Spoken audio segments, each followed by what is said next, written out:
Right now, ladies and gentlemen, as we get ready for football here this afternoon, the Washington Redskins and the Indianapolis Colts to do battle in this third preseason game, a game of which both of these teams come in at 1-1. The Colts, of course, blew away St. Louis in their opener, came back with a tough loss in the last seconds to Pittsburgh last week. Of course, the story for Washington is much the same. They had a very fine win in their opening ball game and then had a heartbreaking loss last week. So, Jim, there's no question these two teams look like they're very even on paper going into this thing. They really do. I mean, the Colts coming here trying to get a big road win against a good defense. And then the first game at home in the preseason for Washington, they're excited and they want to get going too. Let's go down to the sideline and Jeffrey Gorman. Well, thank you, Don Fisher. As usual, all eyes are on the nation's capital, but this time it's for a different reason. RG3 taking on Andrew Luck. The whole football world wants this showdown. One of the people not buying into the hype is Andrew Luck.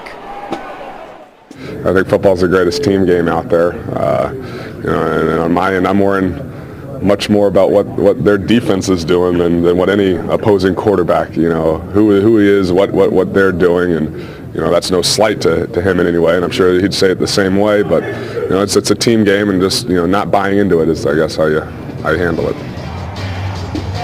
Andrew Luck probably handles these kinds of things as well as anybody, Jim. He is one of those people that just seems to be so well-grounded. Yeah, I'll tell you what, those two guys can't buy into the hype. That's what we're here for. That's why we watch, for the storylines, for the anticipation. They don't judge each other by each other's careers. We judge them by each other's careers. So that's what makes it fun for us watching a game. Well, we understand you need a winning game plan. FedEx delivers the game ball for the Indianapolis Colts. And we're about ready for kickoff here this afternoon. A late afternoon ball game here in Washington, D.C., or Landover, Maryland, to be technically correct. There you see Chuck Pagano, the head coach of the Indianapolis Colts, in his first season, his opportunity for the first time to really game plan for a ball game, Jim. That's something that these coaches really don't do in the first two preseason games, but this week has been set up just like a normal game week. Yeah, it's a preparation all week. You started on Monday, and you work like you would a normal in-season game week. Coach Pagano and the coaching staff's got a tough challenge today. They're going against good coaching staff in Washington and a good team. They really probably watched a lot of film this week, learned what the Redskins do on first, second down, red zone, short yardage, goal line, and the Colts should have a pretty good idea what they're going to face on the field today, Don. And with Chuck Pagano being a first-year head coach, he is obviously learning along the way, too. I mean, I'm sure he knows pretty much what he wants to do and how he wants to handle things. And he's got a veteran coaching staff alongside to help him along the way. But as a first-year head coach, you're in this thing and you've got the nerves flowing just like these players do. Yeah, I'm sure he wants to get out there and prove that his coaching staff can put together a good game plan. Bruce Arians, offense coordinator, Greg Minuska, defense coordinator, he wants to show that he picked them, he made the right choices in choosing these coaches. They can put the right game plan together to get a win today against the Washington Redskins. And his nerves are creeping. He's got the butterflies flowing. Well, Pat McAfee is going to be kicking off for Indianapolis as the Colts will kick off to start this ball game. The Redskins will receive. They have Tristan Davis and Niles Paul back deep to do the receiving. Davis is number 38 and Paul is number 84. There you see him. And we're about ready for football. Much anticipated matchup between these two football teams, but more so the quarterbacks, the number 1, Andrew Luck, and number 2 pick, Robert Griffin III, to start this ball game today. Here comes the boot, McAfee deep, and going back is Paul. He receives it, takes it out, and he is all the way up to the 20 and breaks it outside. And that's one of the best returns we've seen against the Colts special teams so far this season, because that's been an area where the Colts have really done a good job in upgrading how they played in preseason play. It's now time for the Toyota starting lineup, presented by your Central Indiana Toyota dealers, the official vehicle of the Colts. And there you see the offensive line for the Redskins, a veteran group. Santana Moss will not start today. It'll be Hankerson will be starting in his spot at one of the wide receivers position. And, of course, the Colt, Pierre Garçon, as one of the stars of Washington, or will be, as this season goes along, and he goes in motion to the left. Now RG3 is going to air it out in the very first play. And it's almost there. Garcon looked like he was a little confused as to which shoulder he should look over. Other than that, he might have had a touchdown catch. And that's a typical Shanahan offense. Play action, try to get the ball deep. RG3 makes a really good throw here. I think Pierre should have had the catch. He had a couple of those drops when he was with Indianapolis, but most of the time he caught some touchdown. It's surprising that the Colts defense let Pierre Garcon get behind him like they did on the first play of the game. There you see Mike Shanahan, the coach of the Washington Redskins. This is his third season. And RG3 hands the ball off. It goes to the rookie running back, Alfred Morris. Morris gets hammered, but he picks up good ground before he gets hit. He's out of Florida Atlantic, the number 6 draft pick, or picked in the 6th round for Washington. Jerry Hughes there, and now you see, of course, the rest of the starting lineup defensively for the Colts. That's their front three. Ricardo Matthews getting the start today. Jerry Hughes, of course, has been outstanding as an outside linebacker right now, especially in the preseason. And there you see a couple of other stars. Gerard Powers leading that defensive backfield for the Colts. Santana Moss is now in the lineup for Washington. And here's RG3 eluding some pressure and using his legs, and that's what he is known for along with his passing game. We talked about it in the pregame, Don. You got to be able to put pressure on him, but you got to be able to contain him too. I mean, you look at this replay, you got empty backfield, 5 wide receivers. They get the pressure on him. Good job. But good job by RG3 escaping the pressure, and then you got to contain him. You got to tackle him without letting him get first down. And he just does a good job right there, getting the first down and keeping his drive alive. Gerard Powers was the man who knocked him out, and they're not changing that sign down there. They have not moved the chain, so I'm not sure if he made it or not. Now they indicate that he did. So they do say he picked up the first down. Joshua Morgan is now in the lineup. Here's RG3 handing to Morris. Morris has been their most productive running back so far.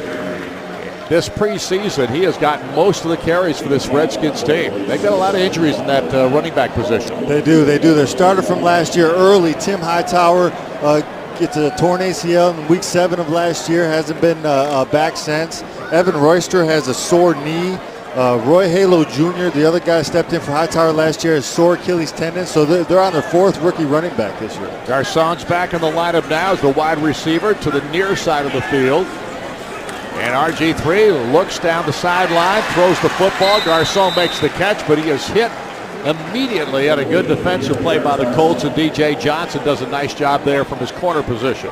This is kind of what our defense has done this entire preseason. You know, they bend a little bit, give up some runs, give up a few pass plays, but then usually something happens around this area of the field where they take over and they get a turnover, they get a stop, and they get a punt. They're down at short yardage for Washington. Tim Hightower, who's seen no playing time up to this point, or at least no carries, is now in the game, and he's in the game as a, well, here is a hit on RG3 big time.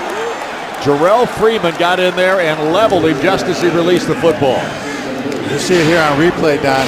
Jarrell Freeman gets a free run. There's nobody to pick him up. There's an empty backfield. He's blitzing. RG3 doesn't see it, doesn't make the hot throw in time, and he takes a pretty good shot right there. Did he ever? Freeman with a big-time blitz and a big-time hit. And so it forces a punting situation for the Redskins. And Levon Brazil is back deep to receive this kick from Sav Rocca. And a fair catch called for by Brazil. He pulls it in. And the Indianapolis Colts will have their first possession of the ball game after stopping Washington on their first possession. Back with the plays in a moment.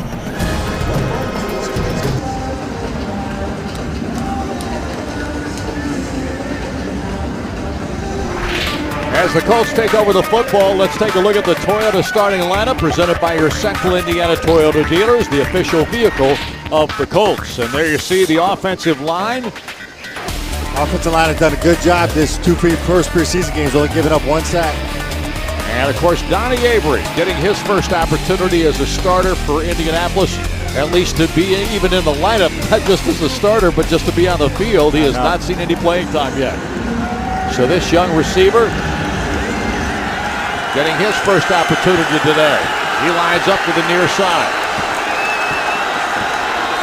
And Andrew Luck goes to work, hands the ball to Donald Brown. And they just try a little simple play up the middle that doesn't pick up too much yardage. And let's take a look at the Washington defensive unit now.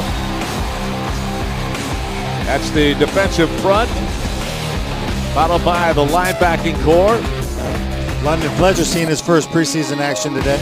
Yep, and Ryan Kerrigan, of course, a Purdue graduate and a terrific football player for the Boilermakers. And one of those linebacker spots. Now Luck with Chris Adams in the lineup for the Colts, and one of the wide receivers, one of the three that's in the game. And Luck hands it off to Brown again. And again, there's very little running room as he tried the right side this time, and the Colts trying to establish that running game here in the early going. The defense the Colts are going to see today is a stingy defense by these Washington Redskins. They got some good players. The Colts caught a break today with Brian Arakpo out with an injury, Brandon Merriweather out with an injury. They still got some horses out there with London Fletcher, Ryan Kerrigan, D'Angelo Hall, Madu Williams. I mean, this is a solid defense return from last year. Adam Carricker made that last stop for the Redskins, and now Andrew Luck goes into a shotgun formation. Reggie Wayne in motion there. Andrews got some time, and he dumps it off. It's Avery. Donnie Avery turns it upfield, trying to pick up the first down. He got close, and let's see where they mark him out. It looks like he made it. It was Riley who made the tackle for the Redskins. Perry Riley, a third-year linebacker out of LSU. Well, I'll tell you what, pre-snap, Washington was all over the place. Luck does a good job. Washington only rushes 3, does a good job stepping up in the pocket. Avery does a good job catching the ball and getting upfield for the first down. That's a terrific job by Donnie Avery, keeping that left hand out there and keeping it in bounds. And so the Colts pick up a 1st and 10. And Luck again goes to the shotgun formation. Dwayne Allen, Allen there goes in motion. And again the dump out to Donnie Avery. This time there's no place to go. And the pickup is about a yard. Perry Riley was right there to stop him. I'll tell you what, Donnie kind of made a mistake there. Usually when you throw those wide receiver screens, you got a receiver coming out blocking for you, so you want to keep that ball outside because all the defense is coming from inside to hit you. If he catches that ball and takes it outside, he gets 4 or 5 yards before getting hit. The difference between these two quarterbacks, Andrew Luck has seen so much more playing time in the first 2 games. This is essentially his 3rd game. And he saw a lot of action in the first game, past the first quarter, almost to the second, through the first half of the second ball game, and now here in this ball game. RG3 has not seen nearly as much playing time. The catch made there by T.Y. Hilton, one of the rookies for the Colts, and one of the guys that they think has real potential from the wide receiver position. D'Angelo Hall and Ryan Kerrigan there on the stop for Washington. T.Y. Hilton, a rookie, last week had the interception bounce off his shoulder pads. Bruce Arians said, I knew I had to get to him when he came out the field, tell him to calm down, relax, get back in there and go right back at him because we're going to need him sooner or later this year. Toby Fleener, one of the tight ends in the ball game as Reggie Wayne goes in motion. A 2-tight formation. The give is right up the middle for a short yardage pickup, a 1st down. Let's see whether or not Donald Brown was able to do it. As they spot it down, it is a 1st and 10. So Brown picks up the short yardage necessary. Carricker in on the stop for the Redskins, and the Colts remain in possession of the football. You've seen the Colts have trouble with that 3rd and short year in and year out. I like having that big offensive line this year. You can just plug it up in the middle, run that lead, and get that 1st down on 3rd and 1. Isn't that one of the big differences you see in this offensive line? They're bigger. They're bigger, they're stronger, they're moving people around, they're protecting Andrew Luck pretty well, they're opening up running holes. Looks good. It really does. Wayne in motion. Luck hands to Brown. And a flag comes down at the end of the play. Not a big gain there again. Again, the Redskins, Rob Jackson, linebacker, 4th-year player, comes up and makes the hit. I really would like to see Donald Brown take that one cut and try to get upfield and find a hole. He kind of just pauses a little bit when he's getting up in there. 1st down. Penalty is against the Colts. We couldn't pick up exactly what they were saying. An indication there would, I think, just be a procedure violation of some kind. I say that, and then they mark off 10, so it's going to be more than that. It might have been a hold. I could not tell what the official indicated. But whatever, it's a penalty against the Colts, and it sets them back pretty good. So it'll be 1st and 25 now as the ball goes back to the 17-yard line. And now Andrew Luck under center.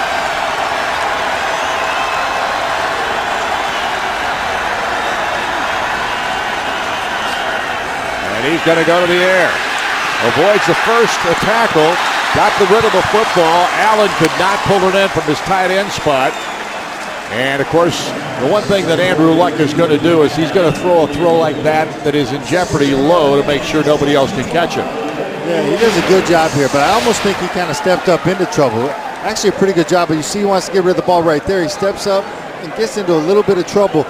You know, when you step up and your line has got those guys, if you step up too far, they can get a hand on you. Good job of him getting rid of the ball, getting it incomplete so you're not worse off on second down.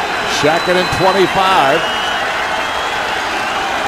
Luck has 4 wide receivers and dumps this one off looking for Kobe Fleener.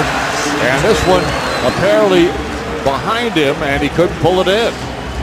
And so the Colts find themselves in 3rd and really long.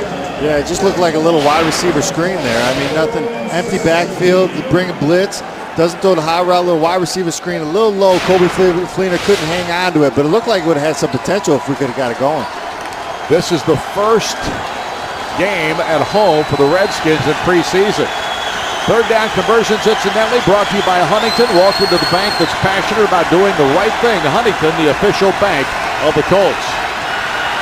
And here comes Donald Brown sweeping to the near sideline. A very safe play on a 3rd and long scenario like that, as you might expect, and the Colts will settle to punt the ball away. They did not want to give the football and make a mistake and give the football back to the Redskins this deep in their own territory. I'll tell you what, the Colts had a pretty good drive going until that penalty. And anybody will tell you, penalties and turnovers will kill you in this league. You just can't give second chance opportunities to the defense and the other team's offense. Santana Moss, who's seen very little play time here in the preseason for the Redskins, is back deep to receive Pat McAfee's punt. And he gets off a dandy, sends Moss scrambling backwards all the way to the 16-yard line. And Moss trying to find running room, can't find much. The coverage good for the Colts.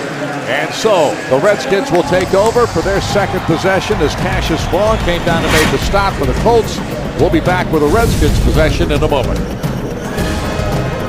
Freakish type athlete, can make plays with his feet and has a cannon arm, and I think he's going to do well for the Redskins this year and in his future. Gerard Powers talking about RG3 and what he sees in the talent level that this man brings to the National Football League, and there's no question he's got all the tools. He does. He's got a versatile game. He can throw the ball from the pocket. He can get outside the pocket and throw the ball. When he gets outside the pocket, he doesn't have nobody he can run. He's just one of those freak athletes that can really do it all. And he dumps this ball off to the running back, Alfred Morris. And Morris covered very quickly by the Colts, and Jarrell Freeman, who is getting an opportunity because of an injury to Pat Anger to play that linebacker role, and he has really stepped up to the plate. Yeah, he's taking advantage of it. You saw the big hit he had on RG3 earlier in the game. Right here, this screen pass is really set up pretty well. He does a good job of avoiding 2 offensive linemen and making that tackle before there could be more damage done. Morris is the running back. And now the handoff goes to Morris, and Morris carries it to the left side looking for the first down yardage, and he's very close. Alfred Morris, just a 5'10" rookie out of Florida Atlantic, but he's 218 pounds, and he can move. Yeah, real good job by the Colts defense here, though, just kind of stringing it along, and you see the defensive lineman just not giving up, and the linebackers crashing downhill and making that play. It's 3rd down and a yard now for the Redskins. I think Tim Hightower is in the backfield now. He is. And here's a long throw by RG3. Going for Garcon again, and this time he overthrew it. His first pass to Garcon on the deep ball was much closer than that one. So incomplete, and again the Redskins, 1, 2, 3 and out. I've heard Coach Shanahan talk about how RG3 and Pierre stayed after practice trying to get that timing, that chemistry together.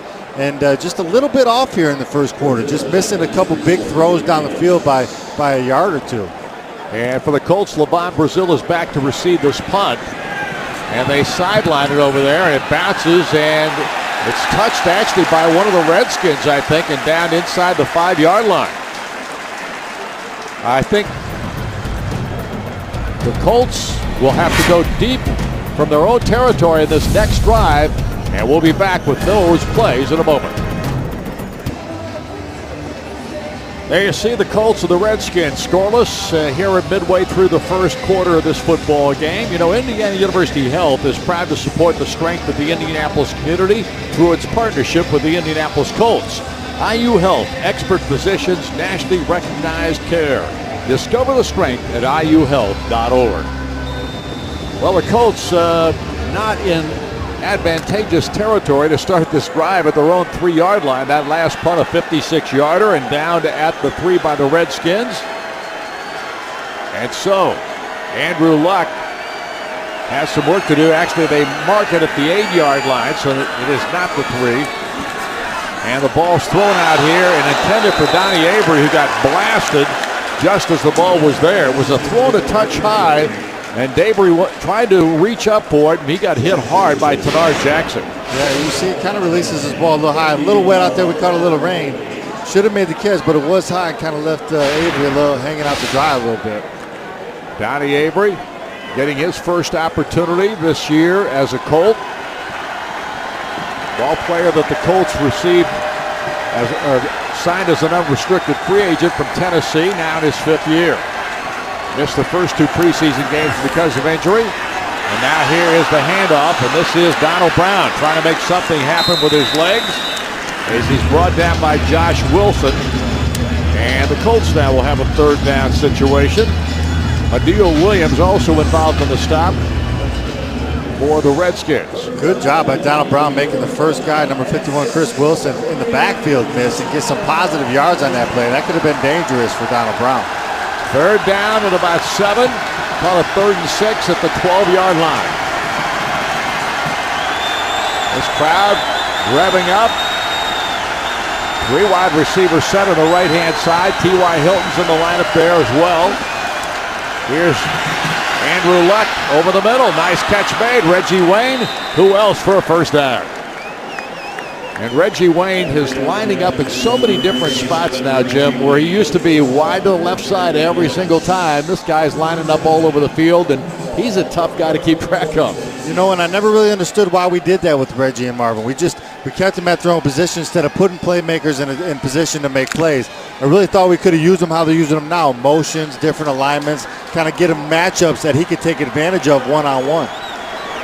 And a 1st down for the Colts as Andrew Luck goes to work.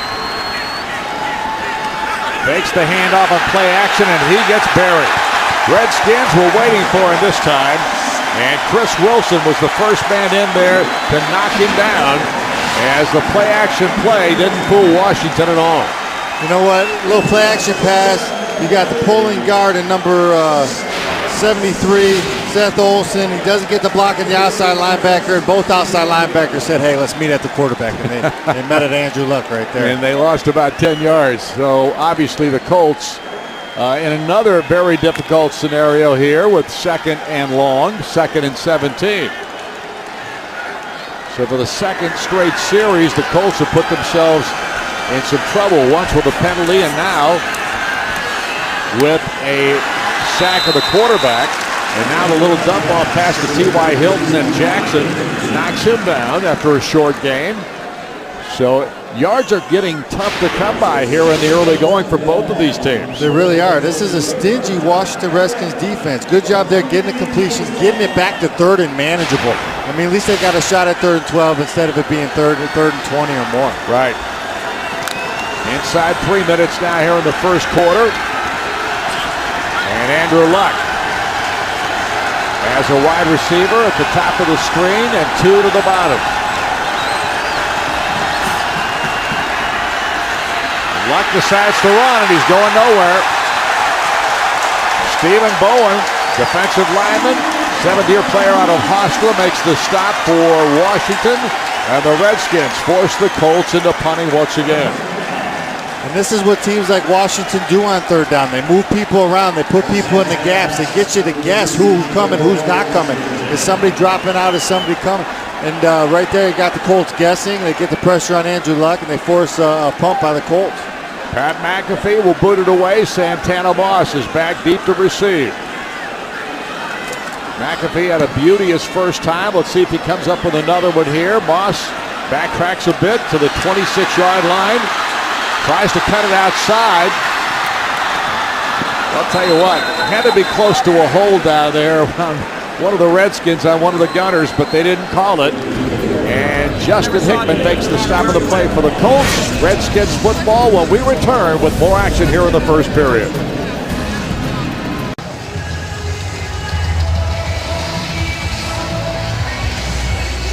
There you see no score here in the first period of play. Well, since we have a moment, since the AFL and NFL combined their drafts in 1967, how many times have quarterbacks been drafted 1-2 in the same year? That'll be our Forum Credit Union question of the game today. We'll give you a few minutes to think about it.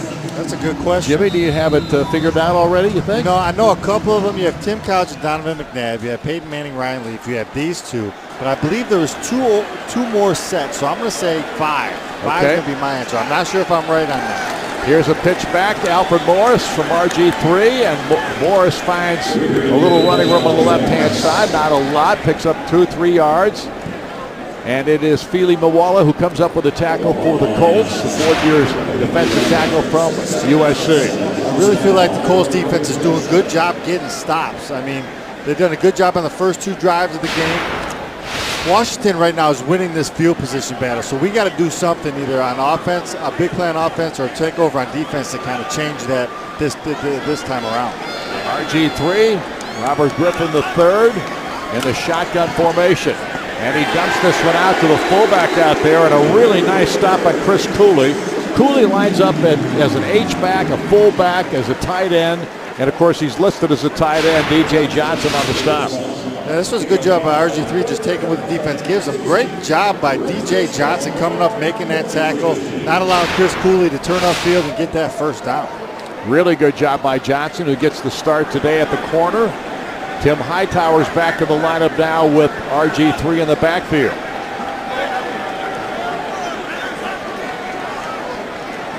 And Griffin works a little magic with his feet to buy a little time, and the receiver finally opens up, and that was Joshua Morgan. And on the stop was DJ Johnson once again, but too much time for RG3 that time to find a receiver. Yeah, right here the Colts don't bring any pressure except for their front 4. RG3 does a good job getting out of the pocket and making a good throw on the run. DJ Johnson was so close to knocking that ball down, but that's what RG3 brings to the table. He can extend a play and let his receivers work to get open. And some negative news for the Colts, injury-wise. Gerard Powers, a knee sprain. He's questionable for the rest of this game. Here's Morris, the running back for the Redskins. And he finally is taken down, but a nice gain that time by Alfred Morris, who has gotten most of the carries this preseason for the Redskins. He had 25 carries coming into this game, and he's had several already in this contest this afternoon. Yeah, he's really done a good job with the opportunities he's had in this preseason with the other running backs getting hurt. He started last week, had a real good game last week, had a good game the first week against Buffalo, and is just taking advantage of that opportunity. Well, we have a timeout being called on the field as the Colts and the Redskins continue to battle it out here in the first quarter. And, of course, these two teams, as the first quarter has come to a close, are scoreless. We'll be back in a moment with the second quarter.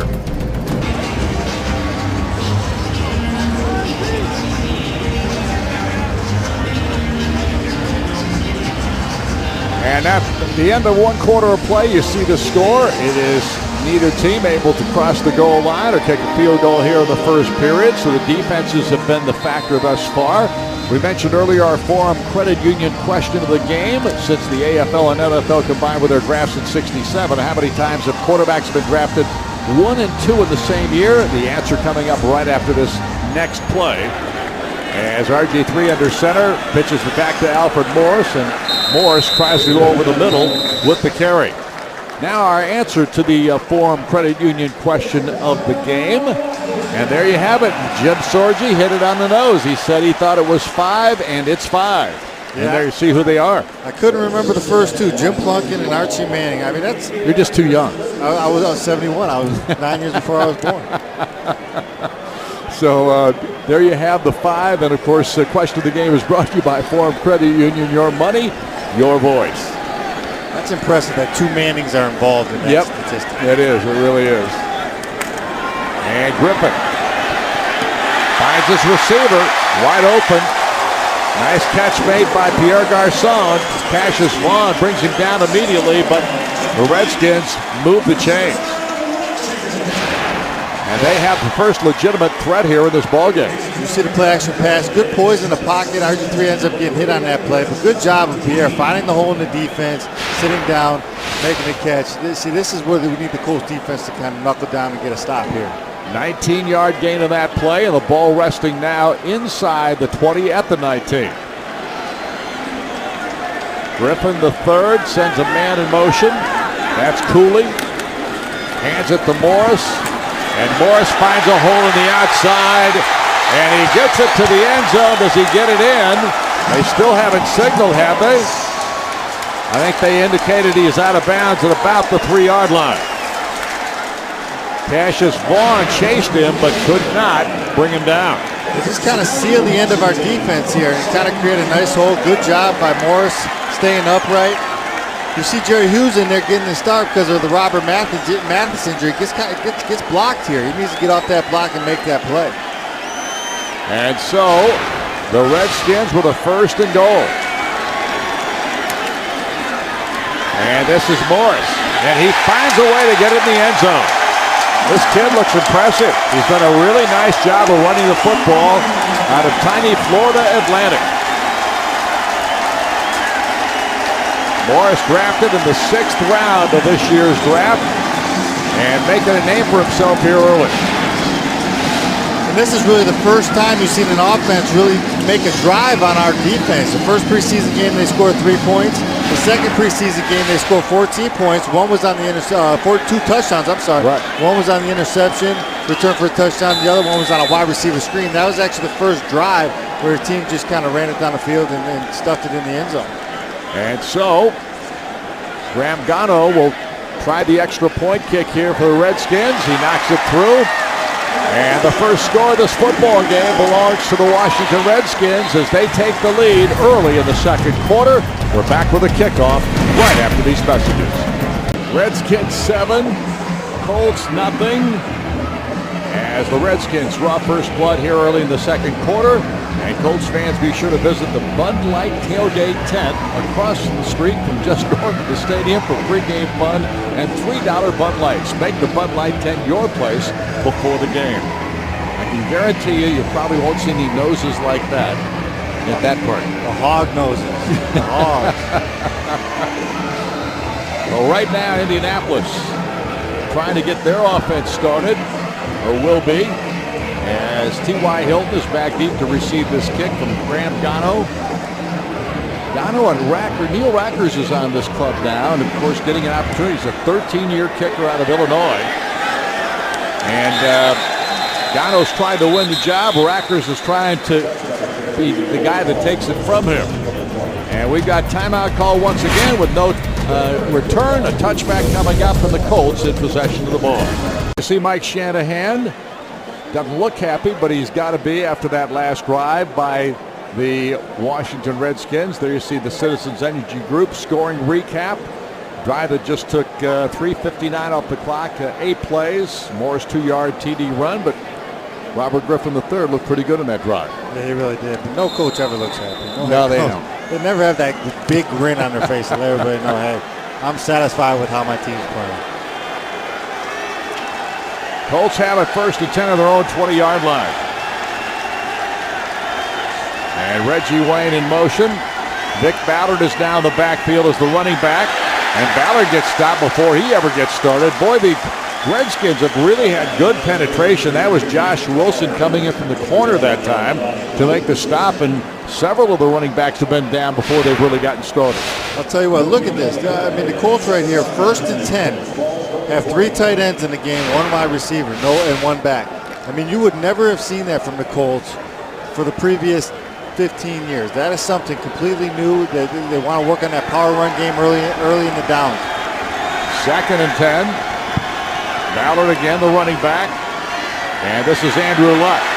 And Andrew, nice throw to Reggie Wayne. He'll pick up a first down easily.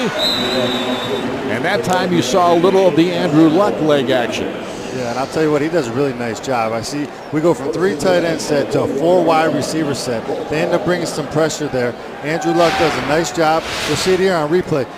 They bring some pressure. He does a nice job escaping the pocket. You got one-on-one downfield. Reggie Wayne against the safety. There's no way he's going to be able to cover Reggie Wayne. Makes a nice, easy throw and gets this Colts offense moving. 1st and 10 for the Colts. Ball at the 41-yard line.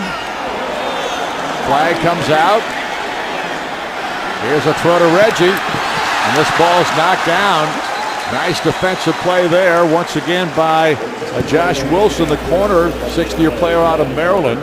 But the flag may have negated. I think it was offside. On the defense, number 91, 5-yard penalty, first down. I'll tell you what, this is actually a really good job. I mean, Andrew Luck, he draws the defense off with a hard count. He knows he's got the 5-yard penalty. He takes a shot to Reggie Wayne down the field. Right there, I would like to see him make a back shoulder throw maybe, or put it out there for let Reggie go get it. But, you know, besides the throw, great job, under the center. Ryan Kerrigan was the man guilty of the offsides for Washington that helps Indianapolis with a first down 5. And here is Vic Ballard. And Ballard, who has been pretty impressive as young running back for the Colts here in preseason, unable to pick up the first down, picks up about 3 on the play as London Fletcher makes the stop. Well, you know, now's your chance to get single-game Colts tickets for selected home games. Go to Colts.com for more information. Saw Chuck Pagano there for a moment. First-year Colts head coach. There's that 3 tight end set again. Yep. 2nd down. Let's see if they play action off of it.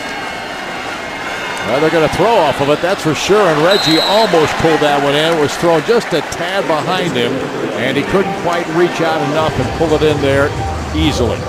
You had a feeling right there on 2nd down and short, or 5, that they were going to kind of take a shot there. They're going to throw the ball, try to pick up the first down because they know they got 3rd down to come back and pick it up. 3rd down conversions are brought to you by Huntington. Welcome to the bank that's passionate about doing the right thing. Huntington, the official bank of the Colts. 3rd down, short yardage. Ballard alongside Luck in the backfield in the shotgun formation. And time, a nice throw to Donnie Avery. He's got the first down and tries to skirt his way past the defender. Does so for a moment, then brought down by Tenard Jackson, 5th-year safety out of Syracuse. And obviously this is a big play for the Colts because it keeps possession in their favor. And 1st and 10 now in Washington territory. Yeah, Washington only rushes 3 players there, drops 8. The offensive line does a nice job blocking those 3, give Andrew Luck plenty of time. He finds the underneath receiver, and Donnie Avery does a good job getting upfield, picking up the first down.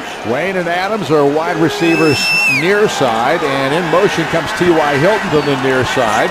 Avery's the lone wide out to the left. This is a dump out to Hilton, and Hilton's down the sideline. This guy's got some speed. Boy, you give him a couple of steps, and you're not going to catch him. I'll tell you what, they do. I like this play. They bring T.Y. Hilton across the formation in a motion. You're going to get a blitz from that side. He just throws a nice little wide receiver bubble screen out to him. He gets the sideline and picks up a nice, good gain. Leaves 2nd and short. Yep. 2nd down and 2. Ball at the 37 now of the Redskins. And the Colts with their first really significant drive of this ball game. Ballard is the running back. Wayne in motion to the left side. 2 tight ends in the game. Here's the give to Ballard. Tries to stutter step his way past the defender. Does so, but then is picked up again by Josh Wilson, who's having himself a really nice start to this ball game for the Redskins. The corner comes up and makes the tackle. Yeah, Vic Ballard does a nice job of just sidestepping the defender right there, getting upfield and getting close to the first down. And I'll tell you somebody that loves Vic Ballard, and that's Bruce Arians, the offensive coordinator. He says he loves him. He shows all the tools that he could be an every down back in this league. He runs hard. He pass protects well. He's got a fan. Vic Ballard's got a fan in his offensive coordinator. 3rd down and inches for Indianapolis. Andrew Luck is going to quarterback sneak. And I think he's got it. One of the advantages of being 6'4", 235, Don. And he had somebody come up from behind and help him along the way. I think that's actually illegal, but they never call it. I know it. I think Ballard was the guy who did it too. But a nice pickup with a first down for Indianapolis. And they keep the chains moving once again and possession of the football. Yeah, good job just getting the snap there. Most of the time you see quarterbacks kind of fumble that snap and not pick up the first down. And just get low, follow that big center and 2 guards, follow those big butts and get the first down. And Luck. Well, he got hit just as he was ready to release the football. He was looking for Reggie Wayne. He got belted pretty good just as he was releasing the football. Taking a couple of good hits today. Yeah, I mean, we just have a hard time right here blocking Barry Cofield on the right side with Seth Olson. Barry Cofield's a good player. He was one of my teammates when I was with the Giants for that year, and you know, he didn't want to leave New York, but found a home here in Washington. It's become a heck of a player on that defensive line for them. So it's 2nd down and 10. And now Dwayne Allen lines up as a fullback in front of Vic Ballard. Now a little motion by Allen. Here's the handoff. Ballard trying to find some room on the left side off of guard, and there's not a lot there. Redskins have been very difficult to run against in this ball game, and Tenard Jackson again is into the tackle for Washington. I just like how the Bruce Arians in this offense is using so many multiple formations. I mean, you see right there, 2nd down and 10, lining up with 3 tight ends out there, two on the line, 1 in the backfield, pounding that run. Just taking some pressure off Andrew Luck. I think you're going to see some play action off that and try to go deep to Reggie later in the game. 3rd down and 7 at the 31. Now 4 wide receivers in the contest. And Luck looking to throw it. He's going deep down the field, and it is caught. And I believe, we'll wait to see the ruling, but it's a touchdown, I believe. And what a play by T.Y. Hilton. 31 yards, and the Colts have scored. And I'll tell you what, Don, we've seen it all preseason. Andrew Luck in this offense responding after something bad happens. The other team goes down and score. You throw an interception for a touchdown. This kid in this offense comes out and leads a drive, 80 yards, another 80-yard drive for a touchdown. We've seen it all preseason. I don't think it's going to stop anytime soon. Luck has completed 6 of his last pass attempts in this ball game. 9 for 14 overall now, 105 yards, and that was a beauty to T.Y. Hilton. And the kick is perfect from Adam Vinatieri. Pat McAfee on the hold, and the Indianapolis Colts have tied this ball game up. It's 7 apiece. Indianapolis and Washington back with a kickoff in a moment. There you see T.Y. Hilton, who just scored the touchdown for Indianapolis to tie this ball game up at 7, and it's now time for the Harrison College teaching moment with Jim Sorgi. Yeah, you'll see right here on 3rd down, Andrew Luck. He has 4 wide receivers. You see the 4-3 prevent defense. The Redskins are going to bring 2 linebackers in a blitz here. They're going to rotate to a cover 1 with the safety in the middle of the field. You know you got T.Y. Hilton on the left here, 1-on-1 versus a safety, number 41, Madu Williams. You take advantage of that matchup and that speed by T.Y. Hilton, and you lead him for the touchdown pass. For you kids watching, that was beautiful by Andrew Luck. He shifted to his right, stepped up a little bit, and just uncorked the ball. Beautiful throw for a touchdown. Here's the kickoff, and Pat McAfee boots it into the end zone and out. And this teaching moment was brought to you by Harrison College, who's celebrating their 110th anniversary of educating Hoosiers. Harrison College, career focus, success driven. Redskins possession when we come back. And over Maryland, and there you see the Colts talking things over after their last score. Let's take a look at the Citizens Energy Group scoring recap. As you saw, the Colts scoring on T.Y. Hilton's catch from Andrew Luck from 31 yards out. And that drive took 5 minutes and 37 seconds off the clock. A very impressive drive by Andrew Luck. Yeah, great way to answer the touchdown by the Redskins. I don't know what it is about Andrew Luck in this offense, but they love 10, 11 plays and 80 yards. Every time they have 80 yards, they do it in 10, 11 plays. So we've got a tie ball game. Redskins down possession at their own 20-yard line as Robert Griffin III takes over at quarterback and hands it off to Alfred Morris, who has really been the journeyman workhorse for this ball club. The rookie running back out of Florida Atlantic, Ricardo Matthews, comes up and makes the tackle on the play. And after a gain of 4, it'll be 2nd and 6. You really want to see the Colts defense stiffen here. You want to see them get the ball back quickly, not allow them to get a first down and get a drive going. Get our offense the ball back because our offense is hot, so we can drive down the field and get another score. Morris has 9 carries for 50 yards in this ball game. And here's a throw out to Pierre Garçon. And Garçon broke the tackle, but then he stepped out of bounds. And so he is taken down, I think, just shy of the first down marker, but we'll wait and see. Cassius Vaughn was the man who stopped him over there. And now it looks like they're going to move the chains. Pierre seems to be RG3's go-to guy. You know, you hear him talk about him. You know, he likes his size, he likes his strength, he likes his speed. He likes how he can get down the field and make plays. You see him give him a couple shots downfield to go make a play for him. And I think this tandem is going to be together for a very long time. And now RG3 back to throw. And looking deep. Airs it out. And it's incomplete. He was going for Hankerson. Leonard Hankerson, a second-year wideout from Miami. DJ Johnson had the coverage on the play. And that's the 3rd time he's gone that deep downfield, none of them of which have been a completion to this point. I'll tell you what, but it loosens the defense up. You see the blitz by the Colts, picked up by the Redskins, and he just uncorks it downfield. You see a double move there by number 85. Hankerson. Yep. You know, DJ Johnson does a good job staying with him, but, I mean, RG3, he threw that ball at least 70 yards in the air. I mean, this kid has a strong arm. Now we've got 2nd and 10. And a little dump off pass there, this time caught by Fred Davis, the tight end, and brought down by Jarrell Freeman for the Colts. And we got an injured Colt on the field. Told you by Gerard Powers earlier, looked like he had a strained, I think they said a strained, I'm not even sure, I gotta remember, I gotta look that, I don't want to talk about something that's not factual. They gave me a note on it earlier, and I think I threw it away.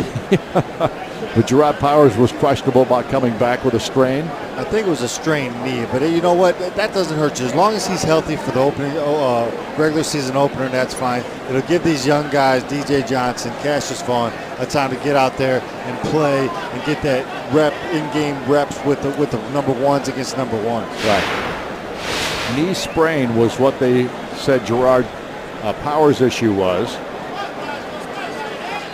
There's the replay on the hit. Now it just looks like Brandon McKinney kind of just steps wrong. Normally when you do that, it's a knee and it's not a good sign. Let's hope he's healthy. It's just a sprain. He can come back. And signed from the Baltimore Ravens, an unrestricted free agent. Well, enter for your chance to win a Colts prize package, including game tickets and dining for 4 plus more. Your dream is out there. Go get it. American Family Insurance will protect it. Visit AMF or make that amfam.com/Colts to enter today. That's Colts fans are invited to gather on the north side of Lucas Oil Stadium for the new American Family Fan Zone, a pregame party area for fans of all ages. Your dream is out there. Go get it. American Family Insurance will protect it. Well, Brandon McKinney taken off the field with an injury. Hopefully it's not serious. Chuck Pagano pacing the sidelines. Colts have tied this thing up at 7-all, but the Redskins have the football with a 3rd down upcoming. On 3rd down here, you'll see the Colts go with their prevent defense, 4th down linemen. Looks like Drake Nevis, Philly Moala, Jerry Hughes, and Dwight Freeney will be your end rushers. You have 2 linebackers, and Cavell Connor and Jarrell Freeman, and then you have 5 defensive backs. That's called a nickel package. And Tom Zibikowski, DJ Johnson, Antoine Bethea out there, Cassius Vaughn, and number 37. I got to find out who he is. That's Brandon King. And Brandon King. Now's your chance to get single-game Colts tickets for selected home games. Go to Colts.com for more information. RG3 sets his team 3rd down and 5. And throws it out here, and a nice catch made by Davis, the tight end, and he's got the 1st down. Made a man miss once he caught the football. Nice spin move, and Drake Nevis finally makes the tackle for the Colts. But a 1st down for the Redskins as they maintain possession. And marked it at the 46-yard line. The Colts only rushed 4 that time, played a 2-man coverage, 2 deep safeties and man underneath, and just our linebacker number 50, Jarrell Freeman, just couldn't stay with their tight end. Now that offset backfield, and they hand it off to Morris. And Alfred Morris pounds his way past a tackler or two, then his gang spotted to the ground. And there on the stop, Ricardo Matthews. Tell you what, a good job here by Cavell Connor. Yep. Getting rid of the block, shedding the block, and then making the tackle actually with his back, but slowed the runner down long enough so his teammates could get in on that tackle. And Jarrell Freeman lost his helmet on the play, and he was in that tackle too. So these guys are battling out there. Freeman getting his helmet put back on, and hopefully with no damage done. And we got a injured Washington Redskin on the field now. It looked to be 45. Yep, that's Dorson Bryce, the fullback, first-year player out of Washington. So Boyce is the injured Redskin on the field, playing at the fullback position. I actually think he's the one Cavell Connor actually took that block on. It was Bryce that tried to block Cavell Connor, and he just couldn't do it. He kind of sent him to the ground. And he's up, sitting up now. Boyce is, like I said, a first-year player out of Washington, University of Washington, and he's under his own power heading to the sidelines, and it's always good to see. He's got a few butterflies, had to get rid of them. That happens every once in a while. You see the bright lights. So it's second down now for the Redskins. Ball at the 49-yard line of Indianapolis.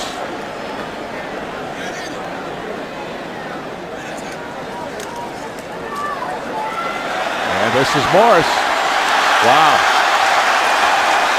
Just continues to impress. He's done a really nice job all preseason for the Redskins. This is a good job of sealing the end by the Washington Redskins. I thought you might have had a hold right there on Trent Williams, number 71 of the Washington Redskins, on one of our linebackers. Kind of opened up that hole for Morris. Gave him room enough to get the first down and some. Jerry Hughes finally made the stop on the play, but not before a big first down and great field position for the Redskins. Here's Morris again. And this time he's dropped for a gain of 3 maybe. Cavell Connor into the tackle. I really like the play of Jarrell Freeman and Cavell Connor this game. They seem to just be, wreaking havoc in that backfield. Done a nice job. Both these guys taking advantage of opportunities here in the preseason. And Greg Minuski did say, the defense coordinator for the Colts, that he will open it up this week. So I'm anxious to see what that means. RG3 rolls to his right, throws it back, and this time taken down as Hankerson, as Cassius Vaughn wasn't fooled on that play. He did a nice job of staying at home. Yeah, good open field tackle right there by Cassius Vaughn, not letting Wilkerson get the first down. So it'll be third down now at about 2. Sorry, Hankerson, not letting Hankerson get the And Indianapolis trying to hold Washington in this situation to a field goal opportunity. You have so many things you can do right here if you're Washington. You can run the ball, you can throw the ball, you can roll them out with the quarterback. They're going to run it, and Hightower's the man with the football. And he's got a first down and gets it all the way down to the 4-yard line before he's knocked to the ground. And a really nice run by Tim Hightower. Jerry Hughes again on the tackle, but not until Washington puts themselves into great position. You see Drake Nevis almost making that tackle in the backfield. You got a missed tackle on the outside, but it's good to see Tim Hightower in there. I mean, he's a top pass protector in the backfield for these Washington Redskins. 5th-year guy, tore his ACL last year. Good to see him back. 2-minute warning here in the first half of this game with the score tied, but the Redskins threatening. Back in a moment. Redskins cheerleaders, 7-7 tie in this ball game with the Redskins threatening. Is your fantasy football legit? Sign up for the official NFL Fantasy Football League only on NFL.com with free live scoring and instant video highlights. Go legit. Sign up for free at NFL.com/fantasy. And RG3 hands it off to Tim Hightower. And this time Hightower is met and brought down. Another terrific tackle by Freeman. And I think again he lost his helmet on that play. But a great job by Jarrell Freeman to meet Tim Hightower right at the line of scrimmage. Yeah, good job here by Freeman, filling that hole. And Ricardo Matthews just putting Tim Hightower on his back. Good job there by the Colts defense. Now Jarrell's biggest issue is keeping his helmet on. That's twice he's lost it now. Those defense, they don't care. They don't need a helmet, most of them. And it'll be 2nd and goal now at the 4-yard line for the Redskins as they try to get another score here before the half comes to a close. I'll tell you what, Coach Shanahan has to be real impressed with his offensive line. Guys that last week didn't really play all that great, had a couple new starters in there, got those same starters into today, and they seem to be doing a lot better, opening holes for your running backs and pass protecting for RG3. And we have a timeout called here by, I believe, the Redskins. So we have a moment here. Here you see a Redskin being attended to by the trainer with a little cut above the eye. You know, Wick Sugar Cream Pies is the official pie of the Indianapolis Colts. Make sure you pick up a Wick Sugar Cream Pie today. I think sugar is supposed to be good for closing wounds, isn't it? Sugar's Is that an old wives' tale, or is that just is that a real remedy? I don't know. I don't know if a Wick Sugar Cream Pie would take care of it or not, but you know what? I'd give it a shot. I'll take it. If it did close the wound, at least I could eat it. Nothing. Sugar cream pie. That just sounds fantastic. It does, doesn't it? Well, try one of those Wicks because they are delicious. Ball at the 4-yard line. 2nd down and goal for the Redskins. RG3, the quarterback, in the shotgun formation. Hightower, the running back, alongside it. High snap. Nice throw, Santana Moss.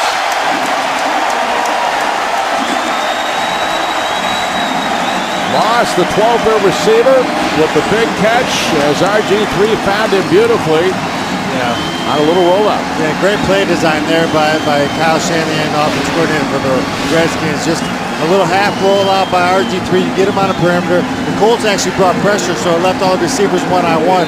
Santana Moss is that seasoned vet that knows how to get open in those situations. Does a good job getting open and getting a touchdown.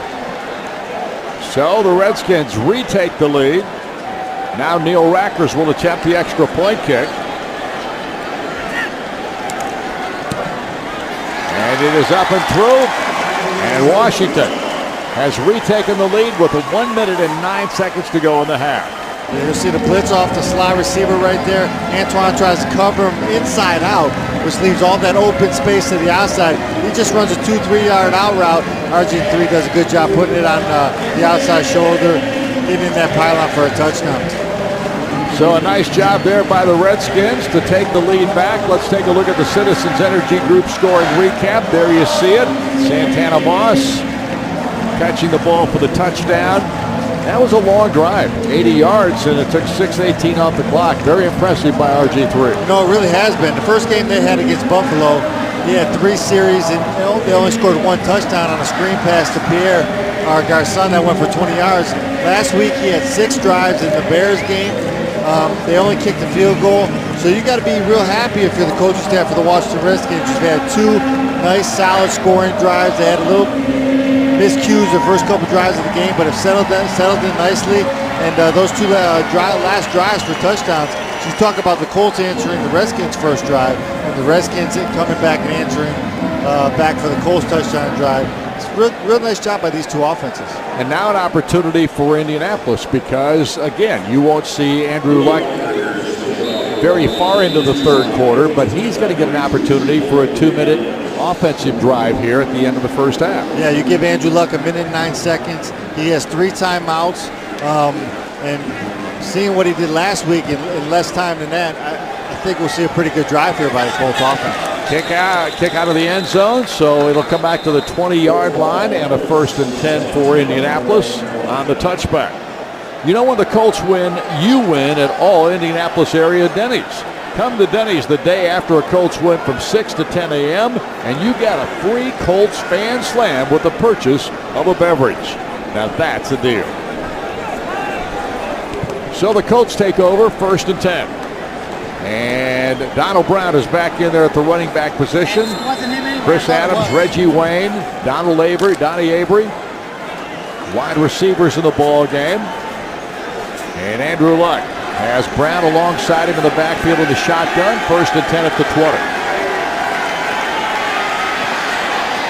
And finds Reggie Wayne.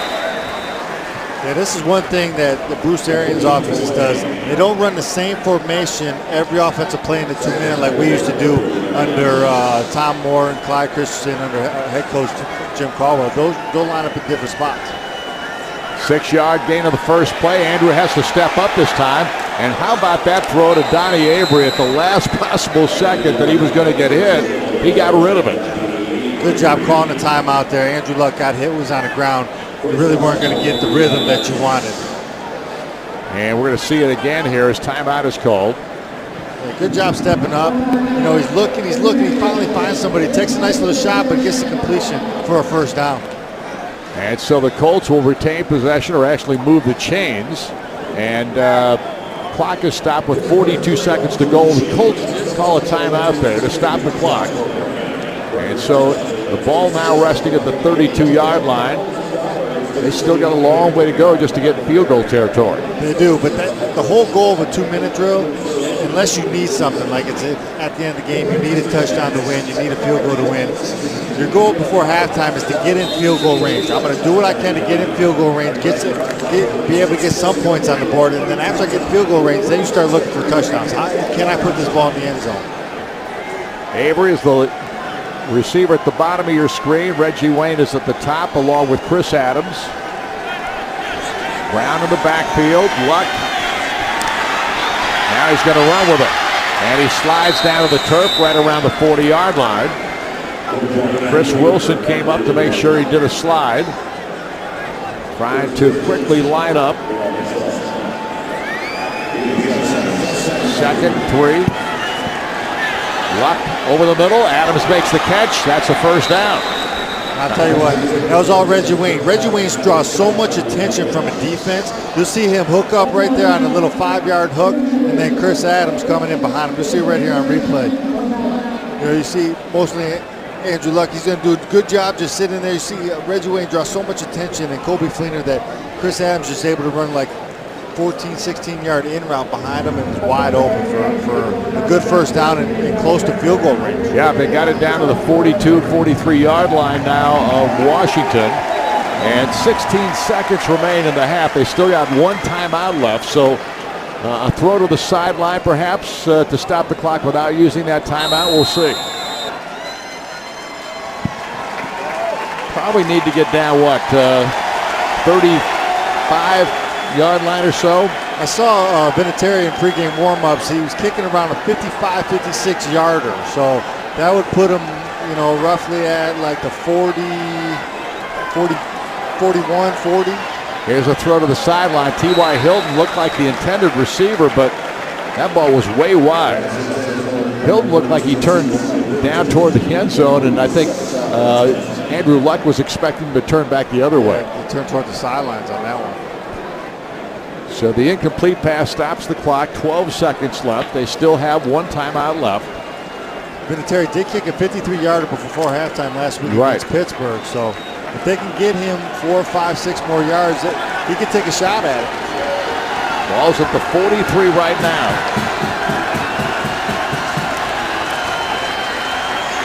Luck in trouble. Gets rid of it. But the clock is down to 5 now. Still have time. Now they may just have to take a deep shot, or it's going to have to be a really quick pass. He does a real good job here not taking a sack. A sack here would kill you. It takes you out of everything you want to do, field goal range. Here, now they have time. He throws that ball away. They still have one timeout left, so if they can get a quick strike, some kind of 4-yard dump off to a tight end or a 4-yard, a 5-yard out to a wide receiver, and get a quick timeout, they might have a shot.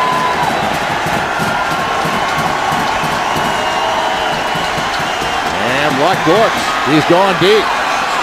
Going to the end zone.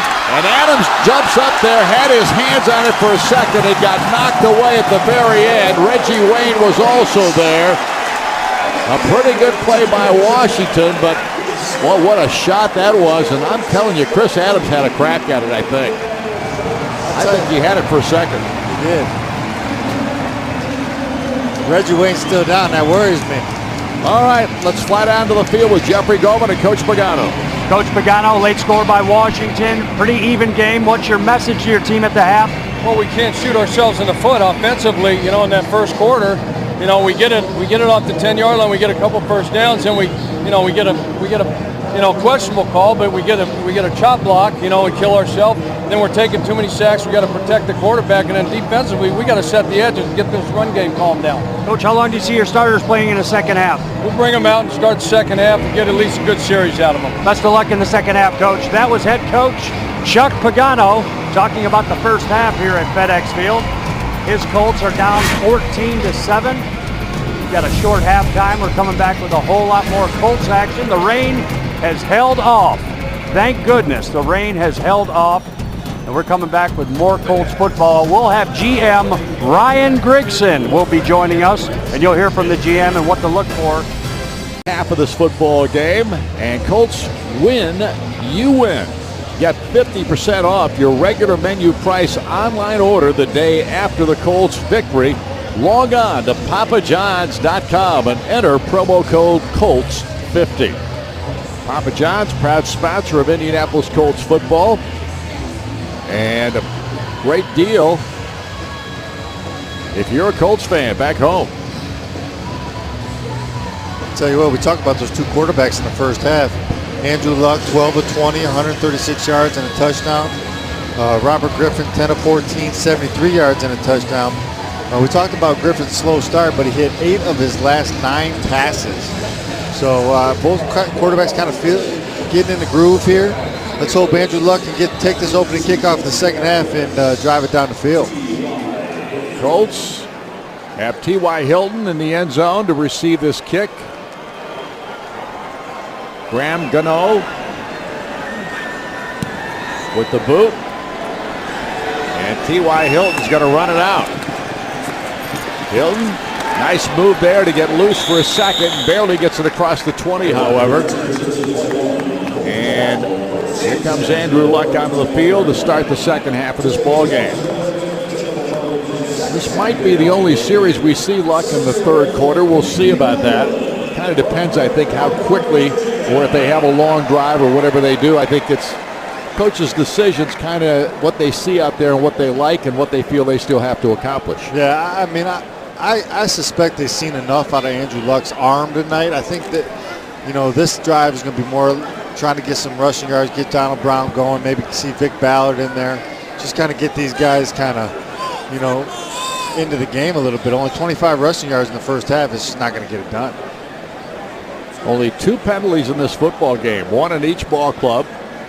So it's been cleanly played. I found out it was a chop block on the Colts earlier. Yeah, that's what we couldn't hear the official announce what the penalty was. That's why it was as big as it was as well. Now Luck. Little play action. Nice throw to Donnie Avery. He makes the catch at the 30, and the Colts very close to another first down. Josh Wilson had the coverage for the Redskins. That was a nice pitch from Andrew Luck. Good play action here, you know. Steps up nicely, makes a nice throw to Donnie Avery. Good throw. Good catch by Avery, and man-to-man coverage with the cornerback right on his back. Reggie Wayne got shaken up at the end of the first half in that last play, but he's back out there, so it wasn't anything significant, which is really good news. All you Colt fans can start breathing again. There's Donald Brown, and he's got no place to go.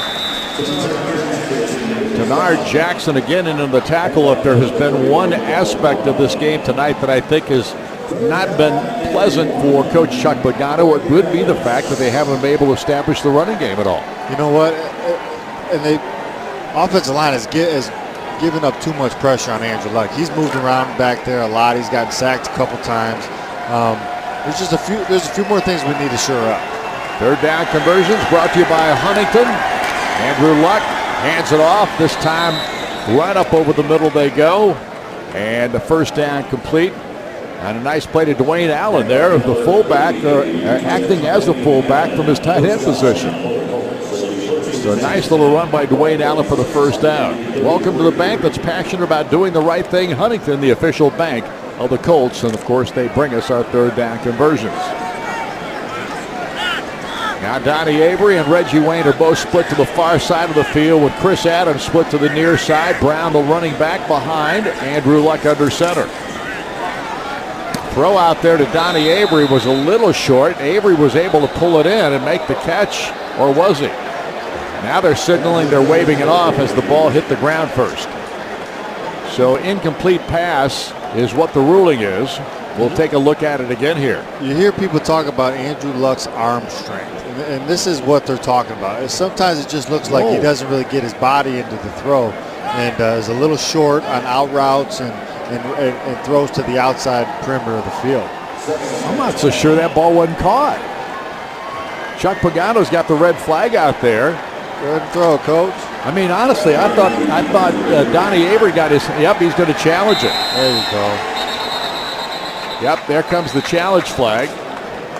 Because when they looked at their replay there, it looked to me like Donnie Avery got his arms underneath the ball and then kind of pulled it up. So we'll see. Chuck Pagano got the same information from his coaching staff upstairs, I think. Andrew Luck's trying to snap that ball so the play clock didn't run out on him. And the other aspect of it is Chuck Pagano's got to start working on that red flag throw. You got to be like some coaches try to throw it to midfield so they can see it. That was just kind of that softball toss out there, which is, there's nothing wrong with that. Indianapolis is challenging the ruling on the field of a catch. So we'll see what happens.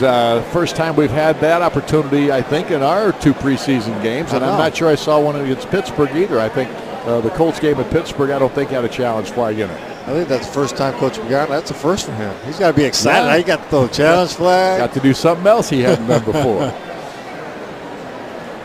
Now the official will get under the tent over there, and we'll see what happens. There's a lot being said about these officials, replacement officials, going into the regular season. Some people think it's just going to be complete chaos if they get to the regular season without the regular officials out there. But to tell you the truth, tonight, you hear Coach Pagano going into halftime talking about the questionable chop block call.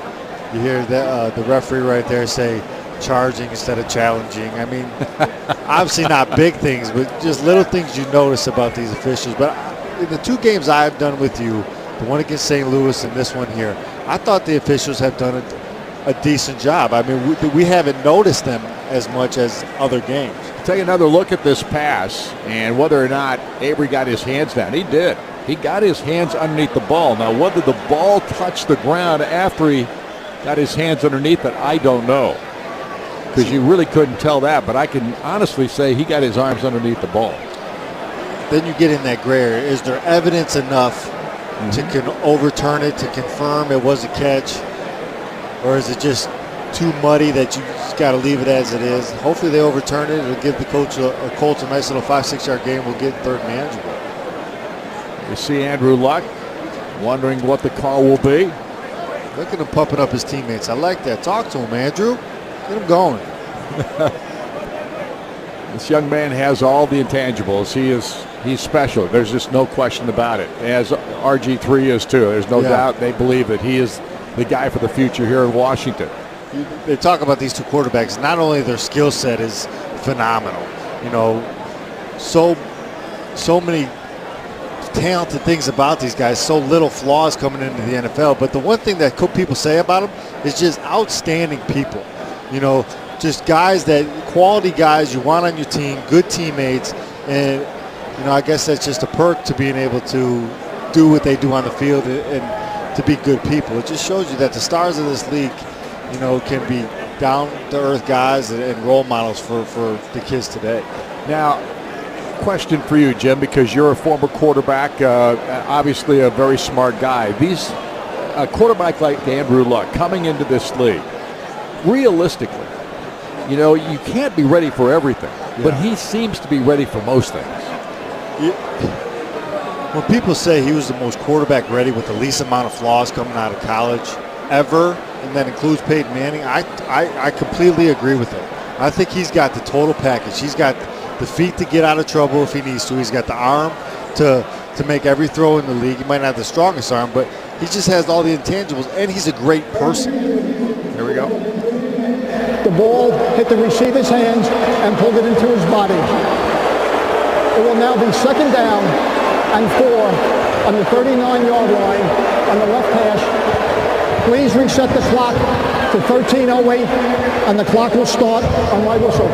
Good challenge for the Colts. Good call by you. I didn't see it. I'm not going to lie. And you said, hey, I think he caught that ball. Yeah, I thought he got his arms underneath it, so Coach Pagano got that same feeling and threw the challenge flag. Colts come up, second down, now and 4. Win your first challenge. It's got to feel good. That's right. He won his first game. He wins his first challenge. He's feeling good about it all right now. Donald Brown, the running back. Avery is the receiver at the top of your screen. And Donald Brown getting the call, but no place to go again. Another nice job by the Washington defense, this time Dejon Gomes, second-year player out of Nebraska, with the stop on it, and it's going to bring up third down now at about 7, it looks like. Yeah, I'll tell you what, we had a receiver in there, I think it was Reggie, who kind of came in, looked like he was going to block that safety and just went upfield, and that safety, Dejon Gomes, ends up making a tackle right there, so I don't know if it was a misassignment by Reggie or, what happened there, if he thought maybe it was a play-action pass or what. Third and long for Indianapolis. Brown is the running back alongside Luck in the shotgun. And the throw to the sideline was for Donald Brown, but it was thrown high, and Andrew Luck again hit the deck. Didn't get a lot of time to get rid of that one, so it's fourth down. The Colts will be forced to punt it away, and it was Ryan Kerrigan who put the pressure on. Yeah, you'll see here the Washington Redskins ends up bringing a cross blitz where they take 2 linebackers and cross them in the middle. London Fletcher, who's the bell cow of this defense, seeing his first preseason action, gets a shot on Andrew Luck. And you don't know if that was a misassignment by the offensive line, but you do not want your starting quarterback to take shots like that. Brandon Banks is back deep to receive the punt here by Pat McAfee. He pulls it in backwards and then heads to the sideline and takes it out of bounds. Pressure came, the Colts forced him out, and a decent return. Actually, it was Banks, as we said. LeVon Brazil was the man who forced him out. We'll be back in a moment. It's leading the Colts, and the Redskins taking over the football. Let's take a look at the Taco Bell crunch of the game, and here it is. And this was a big hit. Boom. Jarrell Freeman, untouched on a linebacker blitz, just lays into RG3. And I'm sure RG3 is going to feel that one in the morning. And Jarrell Freeman's had himself a good ball game tonight again. And this young man is making a name for himself and for his university, Mary Hardin-Baylor. Very few people probably ever heard of Mary Hardin-Baylor. It's down near Waco, Texas, where Baylor is located. Tell you what, that's the job. That's your job. When you get an opportunity, make it hard on the coaches when the guy comes back from an injury. Who are you going to play? I played well. Play me, Here's RG3 going to the air. This time he threw it behind Pierre Garçon, and he could not pull it in. Incomplete, 2nd and 10. RG hasn't missed on too many throws tonight, though. He's been very impressive. No, like we talked about, he had 8 of his last 9, and so that's 8 of his last 10 right there. But he missed that one badly. He threw it way behind Pierre there. The only other throws he's missed badly on tonight were the long ones. Yeah, the really deep ones. balls. That's 2nd and 10. And this is, again, Morris. This guy has just been phenomenal. What a run by the rookie running back. Alfred Morris continues to impress. And he has had big numbers tonight for this running game. At this juncture, that was a 23-yard carry. That's 13 carries tonight for 100 yards for Morris. Yeah, great cut there by Morris. Freeney kind of overruns the play, so you got to put that one on Freeney. He's supposed to be there to get that cutback, but good cutback. Morris in the first half, 12 carries, 77 yards and a touchdown. 23 there gives them over 100. And the ball on the 43-yard line now, the Redskins. As again, RG3 goes to work. This time this ball is dropped. It looked like Hankerson, the wide receiver, had a chance to catch that one and just could not pull it in. Although there was pretty decent coverage on the play, too, by the Colts. Like DJ Johnson was in there and may have got a hand on it. Coming out of halftime, you want your guys to be focused coming out of lockdown. So far in the first 3 plays for the Redskins, bad throw by RG3, drop right there. The only one that seems to come out focused is Morris. Second down, goes to Morris again. Tries to spin his way forward off of a play that went to the right and didn't get a lot. Picks up 3 or 4. See, but I'll tell you right now, Alfred Morris is showcasing his talents is what he's doing. They got so many running backs on this team. Tim Hightower, Roy Halou Jr., Evan Royster, that even though this kid's had a phenomenal preseason, if he does get cut, he's shown the rest of the league, the rest of the 31 teams in the NFL, I can play this game and somebody will pick him up and use him in their offensive scheme. RG3 sets his team as Hightower is the running back, and he gets the call out of the backfield and gets shoved out of bounds. I think he stepped out maybe a little sooner than it looked initially. The official was right there on top of it and marks him out a little bit earlier than even he anticipated. Bethea was the man who forced him out for the Colts. Antoine does a nice job there. Yeah, good job.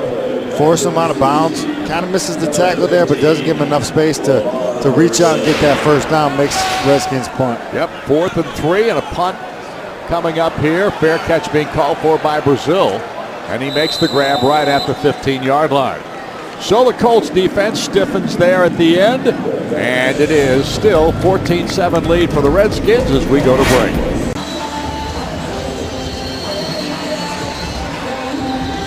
There you see the score. The Redskins leading the Colts here in the third quarter, 14-7 at FedEx Field, Washington, D.C. Actually, we're in Landover, Maryland, and there you see Andrew Luck, whose work for the day has been completed. There are the numbers, 14-23, 151 yards and a touchdown. Your thoughts, Jim? Yeah, sharp. I think it's just another solid performance. It's not as good as the first game. Better than the second game because he didn't have all the turnovers he did in the second game. I would have liked to see a few more points, a couple more scoring drives, but we want to see that every game. But solid performance by Andrew Luck. And Chandler Harnish is the new quarterback for the Colts. Nick Ballard, the running back. Ballard does a nice job of finding a little bit of a hole to pop through and pick up maybe 3 on. Keenan Robinson, the linebacker from Texas, a rookie. A 4th-round draft pick this year for the Redskins up to make the stop. Harnish out of Northern Illinois University, a young man that was Mr. Irrelevant when it comes to the draft this year because he was the exact last man pick. He's played well in this preseason, though. Had a beautiful throw in the first preseason game for a touchdown. There's Ballard getting chased out of bounds and loses some yardage on the play. Lorenzo Alexander, the linebacker, helps string him out and force him out of bounds. So a nice job by the Redskins again. They've kind of contained the Colts running game tonight, and I'm sure that's something that Chuck Pagano is going to be harping on at the end of this ball game. I don't think he liked it. He was kind of negative about it at the end of the first half when Jeffrey Gorman talked to him on the sideline. Yeah, I mean, last week they had 85 rushing yards against the Steelers. This week, far cry away from that. I mean, we had 25 in the first half. We got negative now. 3rd and 11.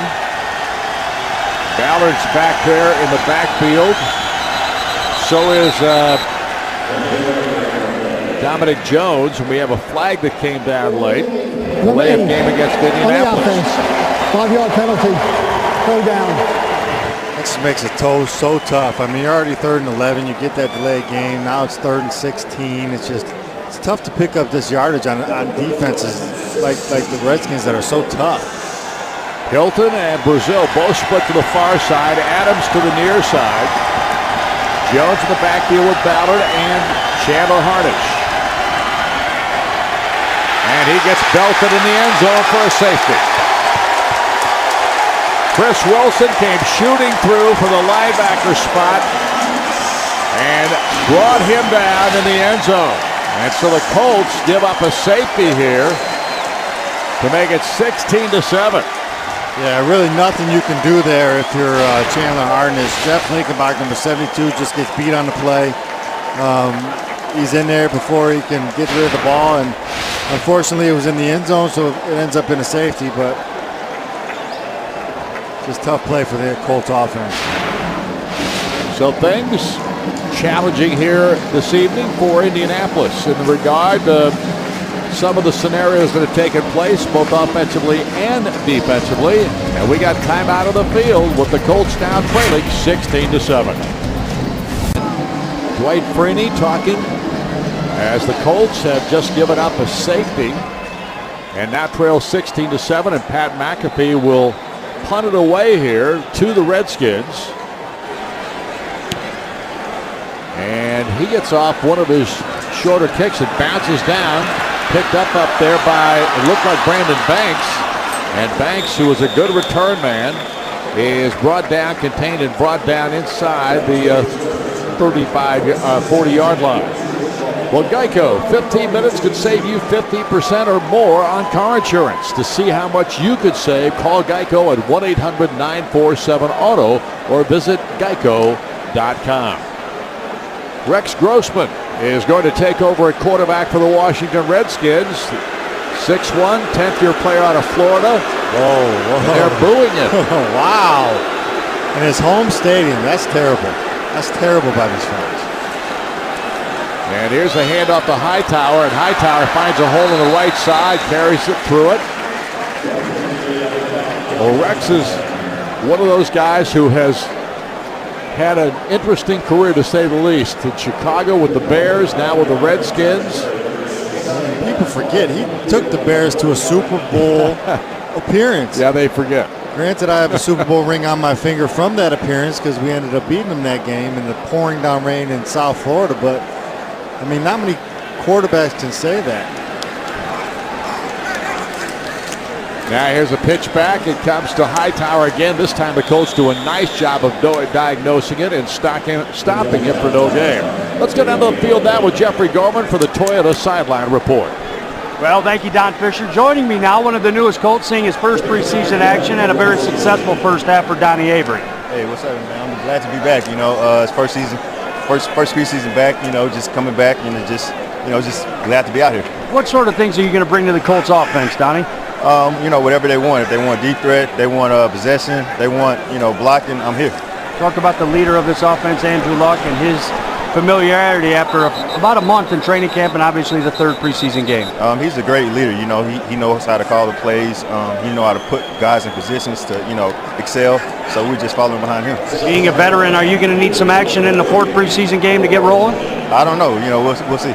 Okay, that's Donnie Avery, one of the newest Colts. Joining me, Don Fisher. Back to you. Thank you, Jeffrey. We had a fumble out there for a moment, but apparently recovered by the Redskins, but it is fourth down, and so they will punt it away. This is Sav Rocca who punts it. Levon Brazil is back to receive it on a fair catch at the 10-yard line. And so the Colts will get the football back. Let's see if they can move it a bit better than they did in that previous series in which they were absconded upon for a safety. Redskins leading the Colts, but the Colts with the football. The drive of the game is sponsored by Tom Wood Lexus at 96th and Keystone, who invites you to test drive a Lexus today. And there it is. Good job taking what the defense gave him there by Andrew Luck, getting a completion to Avery for a first down. Then he uses all his 6'4", 235-pound frame, pick up that first down. And then this touchdown pass right here. Great job with the feet in the pocket. Puts it over only his receiver, T.Y. Hill, could get it for the touchdown. Great drive by the Colts. Their only touchdown of the game so far. There's Chandler Harnish back at quarterback for Indianapolis. And a little dump pass off to Chris Adams thrown behind him for an incomplete pass. So let's go down to the field with Jeffrey Goldman for the Toyota Sideline Report. Thank you, Don Fisher. Joining me now, Antoine Bethea, Pro Bowl safety of the Colts. Kind of a homecoming for you, playing your college ball at Howard University right here near D.C. Yeah, you know it's good. Being close to where I went to school at, and being able to get some of my family and some of my college mates to come see me. So, good deal. Talk about the first half for this Colts defense, what you guys liked about the first half, what you didn't like. Well, it was tough. They was moving the ball on us, and it was tough for us on third down. They was moving the ball on us on first and second down, so it's kind of hard to get a call on third down. But one thing we did, like guys out there running to the ball, hustling, so we can most definitely build off that. It's always learning tools. Always something you can go back and learn and get better on. So that's what we'll do. Talk about your thoughts on quarterback RG3. Good quarterback. Obviously he's a young quarterback, but he has some weapons. He's gonna be okay. Antoine, thanks for your time. Don Fisher, back to you.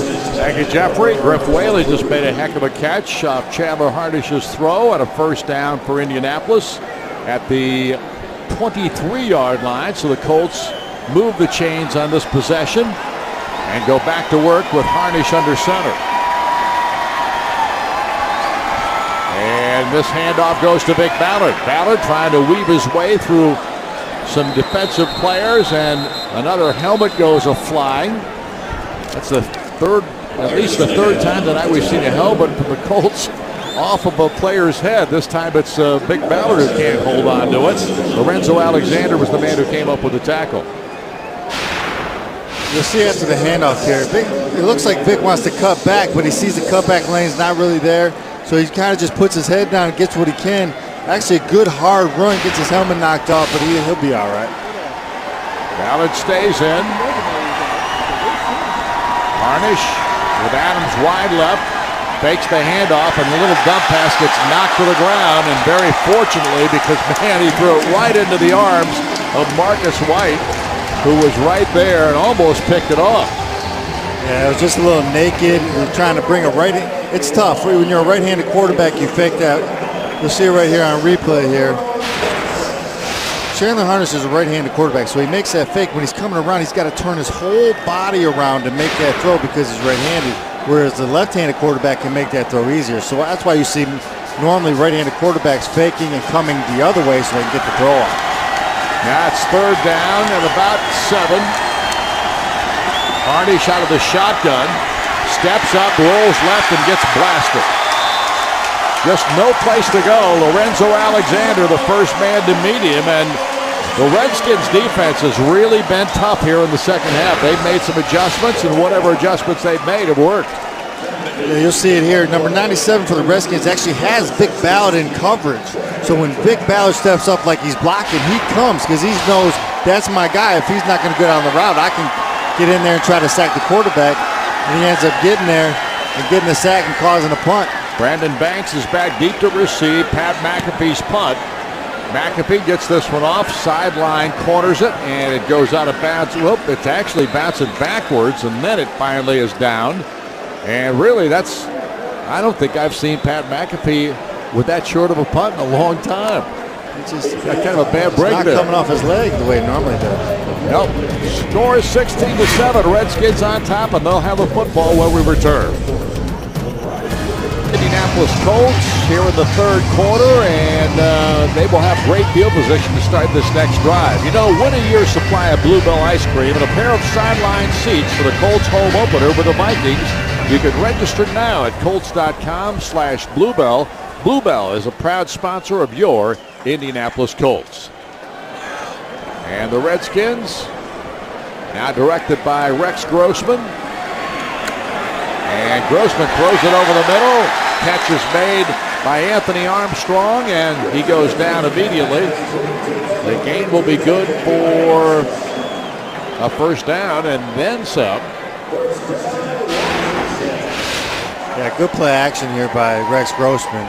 Just a little deeper slant, not really a skinny post, not really a deep post or a slant, just like a 8 to 10 yard slant over the middle of the field for a first down. And now the handoff, new face of the ball game. Looks like Tristan Davis is in there, first-year running back out of Auburn. And he carries it to the far sideline before he's knocked out of bounds. And it'll be a short gain of the play, which brings up 2nd and 7. Lots of things going on right now. The Colts changing a lot of their personnel out there, as have the Redskins. We'll pick them up as we can for you. Joe LaFage is out there, one of the safeties. Corey Lindsey at one of the corner positions. Little dump off pass, and the stop made by Mario Addison. He takes him out of bounds.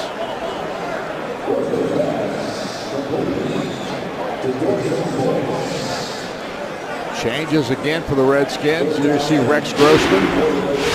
You see the Colts bring a little pressure here. They go cover one. That means everybody has a man. Mario Edison at number 45. Just knocks him out of bounds after a gain of 6, 7. Hopefully the Colts get a stop here on third down. And it's third down at about 3. Grossman will work out of the shotgun.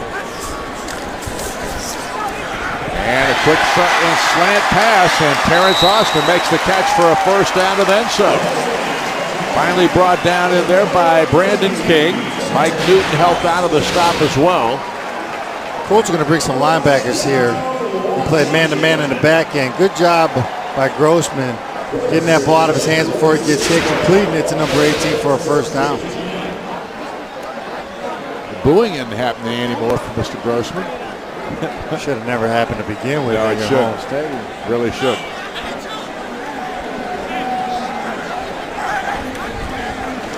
Grossman again back to throw it. Got it to the end zone. Touchdown. Joshua Morgan makes the catch for the score, and the Redskins starting to take control of this football game here late in the third quarter. I'll tell you what, this was a great throw here. You got one-on-one on the outside. He just runs a skinny post. Makes it look like he's going outside. Sticks him, bring it back inside. Good throw. Grossman gets hit on the play by Nevis, it looks like. Takes a nice little shot at him. And I'll tell you what, the Redskins are high on that Joshua Morgan. He's unrestricted free agent out of San Francisco, fourth-year guy. Size, speed, explosive downfield. Just nice play right there. Good catch for a touchdown. And Washington continues to put points on the board as Graham Gano scores that extra point. And we'll take a look here in a moment at the scoring drive. Brought to you by Citizens Energy Group. The scoring recap you'll see here as the shot there of Joshua Morgan. There's Rex Grossman. And the Citizens Energy Group scoring recap. Just 5 plays is all it took for Washington to get back in the end zone again.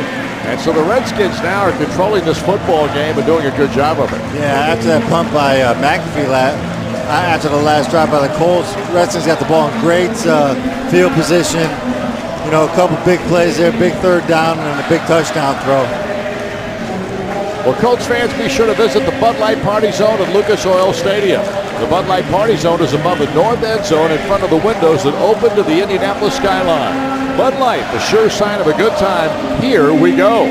Proud sponsor of the Indianapolis Colts. We need something to turn the tide here, Mr. Fisher. Yep, need a big play, maybe a big return. Right now, Jabron Sobrano, a 5'11" rookie out of Temecula, California, is the man on the field to receive for Indianapolis. I'm not even quite sure if I got the name of his town correct. Yeah, I'm not sure either. But whatever the case,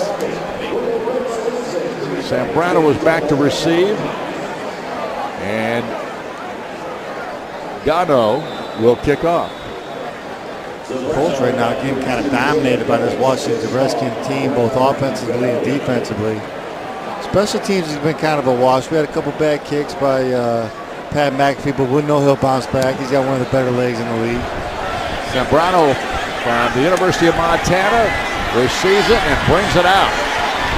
And turns it upfield, gets it across the 20, dives to the 25, 26.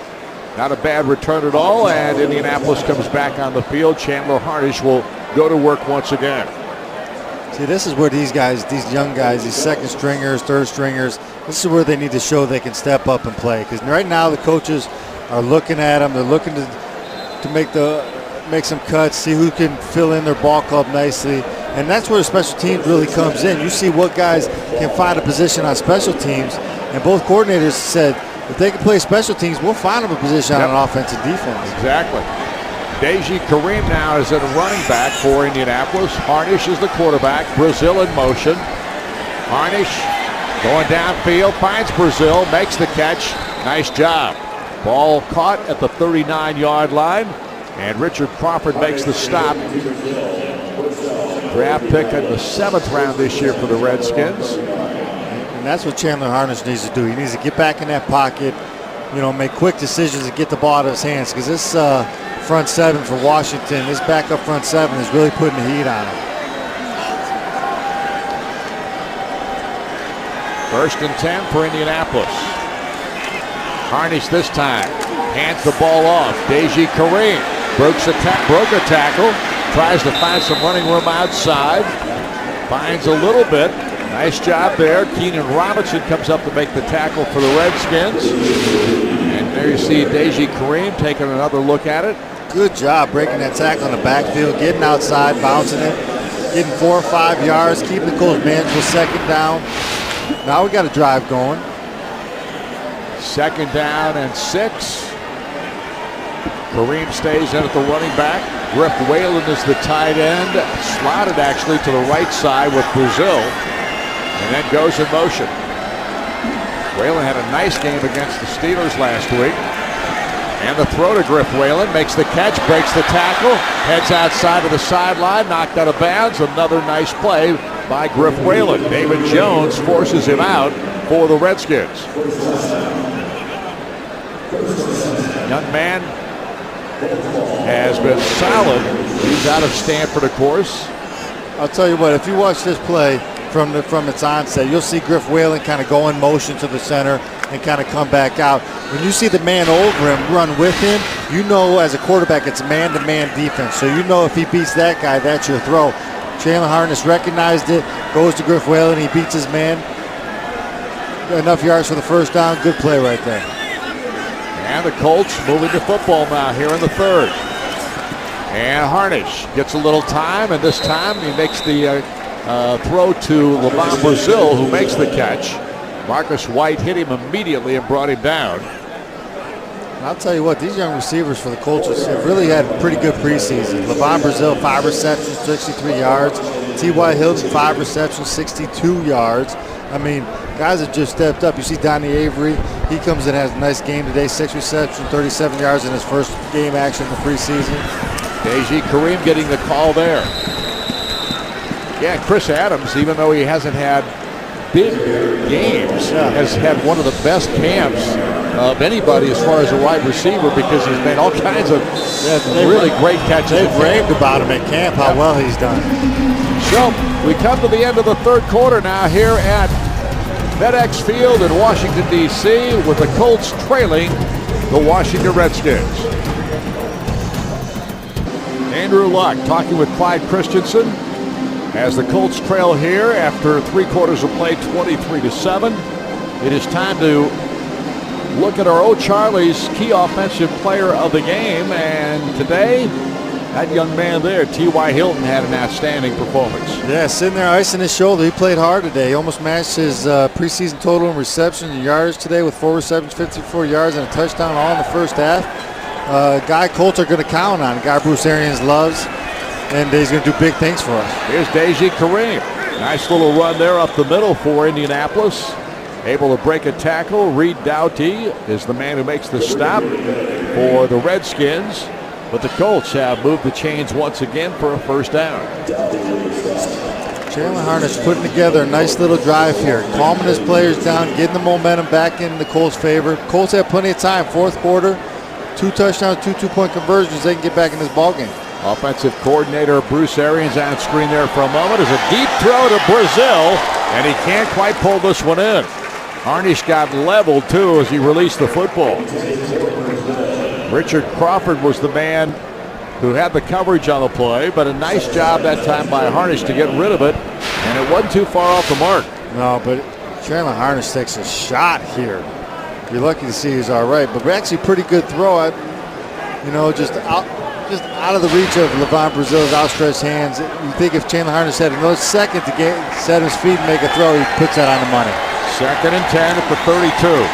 And Deji Kareem again does another nice job of keeping his legs underneath him.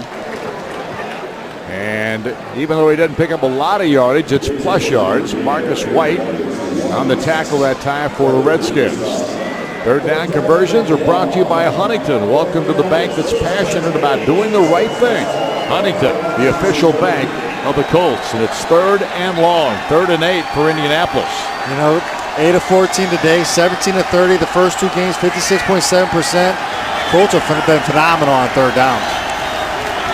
And Harnish gets rid of it, caught by Griff Whalen. Nice spin move to the 20, and I think he's got the first down. I'll tell you what, that's a phenomenal job by Griff Whalen, because when he catches that ball, he does not have the first down. He does a good job of turning, getting his shoulders upfield, north and south, and going and getting that first down for his team. That's a fabulous job by that kid. Marcus White, Lorenzo Alexander in on the tackle, but a great job by Whalen, as you point out, Jim. Chandler Harness getting hit again, does a nice job coming on the defense, making the catch, and he's 5 yards short of the first down until he turns it up and gets the rest. So first down for the Colts at the 20. Harnish goes to Whalen again, and Whalen pulls it in for another 7-yard gain. Solid performance by Griff Whalen last week, and he is adding to that performance here this week.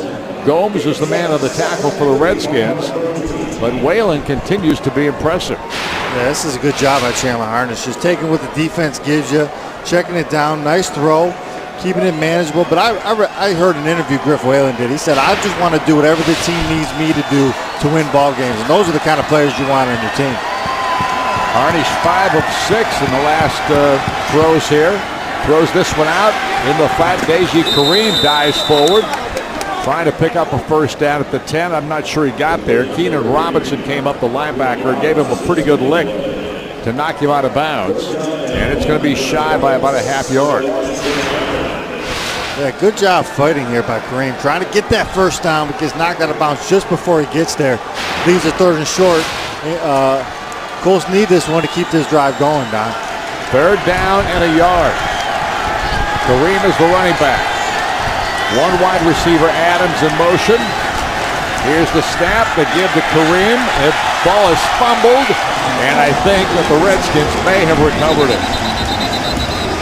We'll wait and see. They haven't officially given a signal. The Redskins certainly did. Deji Kareem took the handoff, tried to pop it up the middle. The ball got loose.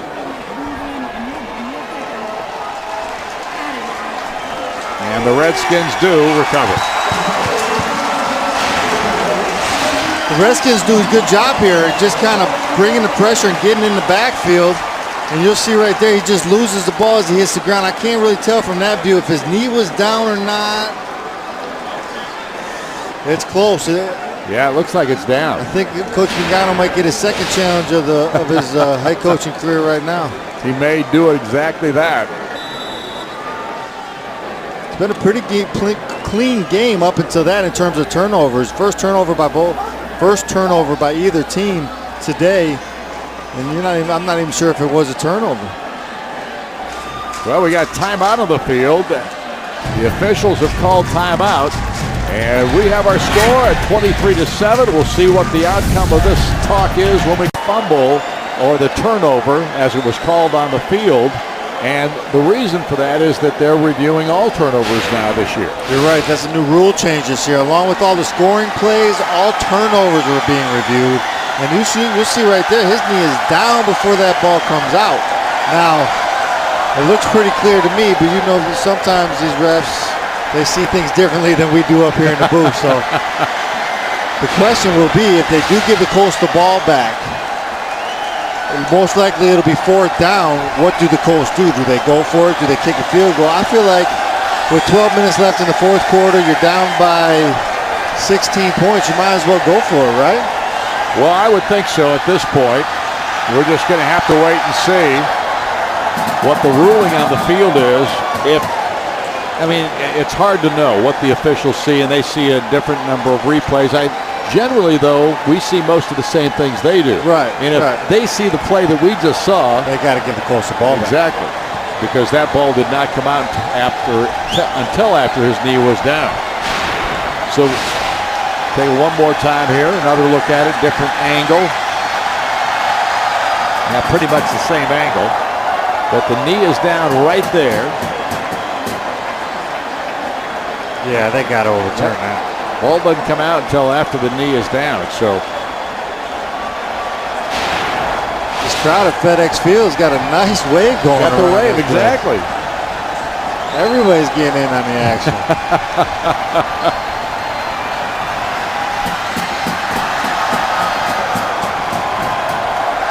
We're told that the review is being taken place for all these turnovers now because they don't want coaches throwing a challenge flag on those kinds of reviews or those kinds of scenarios. So, well, it's a pretty good rule change. After review, the ball carrier was down by contact and his knee was on the ground. It will be 4th down at the 10.5-yard line. So it will be a 4th down, Colts possession. So we'll see what, well, there's no question what's going to happen. Chuck has sent Adam Vinatieri out in the field. But that is a good rule change because there's nothing that affects a game more than a turnover that can't be reviewed or a call wrong on a turnover. Like right there, I mean, the Colts are going to get 3 points when they gave the ball to Washington going the other way. I mean, that's a big swing. So Indianapolis is going to attempt the field goal here. This will come from 28 yards out. Vinatieri on the kick. McAfee on the hold. Stowe on the snap. Kick is up. And the kick is good. And so the Colts put 3 on the scoreboard as Indianapolis gets its first points of the second half. And we'll be back with a kickoff right after. Pro Bowl wide receiver, a lot of changes on offense, a lot of changes on defense, but we're seeing in the first couple of preseason games, Reggie is Reggie. Yeah, I try to keep it the same way no matter what the situation is. My job is not going to change no matter if it's a new team or old team. So I just want to come out and be the best of that person we can be and help the team out to make plays. As a veteran leader, how's your relationship with the new quarterback, Andrew Luck? It's getting better each day. We're just trying our best just to get a pattern going, and he's going to be special. And I just want to be there to help him out whenever he looks my way, and that's what the preseason for. We're just taking it one day at a time to get better. Pat McAfee kicking off now. Washington Redskins returning, and great coverage by the Colts. Reggie Wayne joining me here. Before we let you go, Reggie, real quick, what do you expect out of this team with all the new faces? Expect us to be Colts. Go out there and just be explosive. We're just trying our best to get to the old Colts ways, and that's going out there and win games, keeping it exciting, keeping it close, and finding out what we got to do at the end to win it. So no matter who we have out there, we just got to just stay into the scheme, just believe in each other, and just go out there and make something happen. You keep doing what you do, Reggie. We are going to break now. We have 11:42 left in the game. Colts are down 23-10. We're back at FedEx Field with more right after this. Redskins begin their drive at their own 14-yard line. Rex Grossman going to work once again. And his throw was there, but not caught by Anthony Armstrong because he was hit by Josh Gordon. And there is a flag on the play. Personal foul, number 55 on the defense. Low to the head of the quarterback, 15 yards, automatic first down.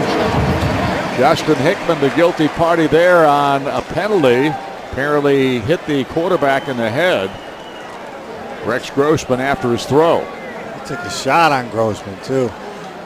So, a penalty that is costly to the Colts, to say the least. That wasn't terrible. No, it just got a little tap to the head, nothing big. I thought it was a great play by number 40, Josh Gordy, who the Colts just recently picked up from, I believe it was St. Louis, correct. Yep. Played against the Colts in the first game of the preseason. Had about 4 tackles, in fact, against the Colts. Let's take a look at the Citizens Energy Group scoring recap on that last drive in which Adam Vinatieri was able to knock through a 29-yard field goal. There you see it. Colts only points of the second half thus far. And again, the Redskins go to work now with a first down on their own 29-yard line. Rex, play action, gets rid of it downfield. What a nice play there by Desmond Briscoe, who kind of ridded himself of the defender on the play and then was able to pull the pass in. Just kind of waited for it to get there, and it's a nicely done scenario for the Redskins for a first down. Yeah, that's actually a pretty good job by Rex Grossman throwing. You'll see it on replay here. He sets up and he makes a really nice throw, throwing it to an area of the receiver that the defender, your receiver can adjust to, but the defender cannot. So 37 yards on the play for a first down.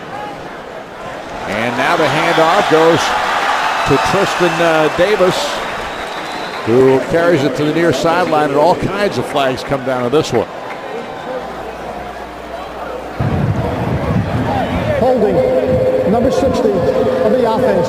10-yard penalty, first down.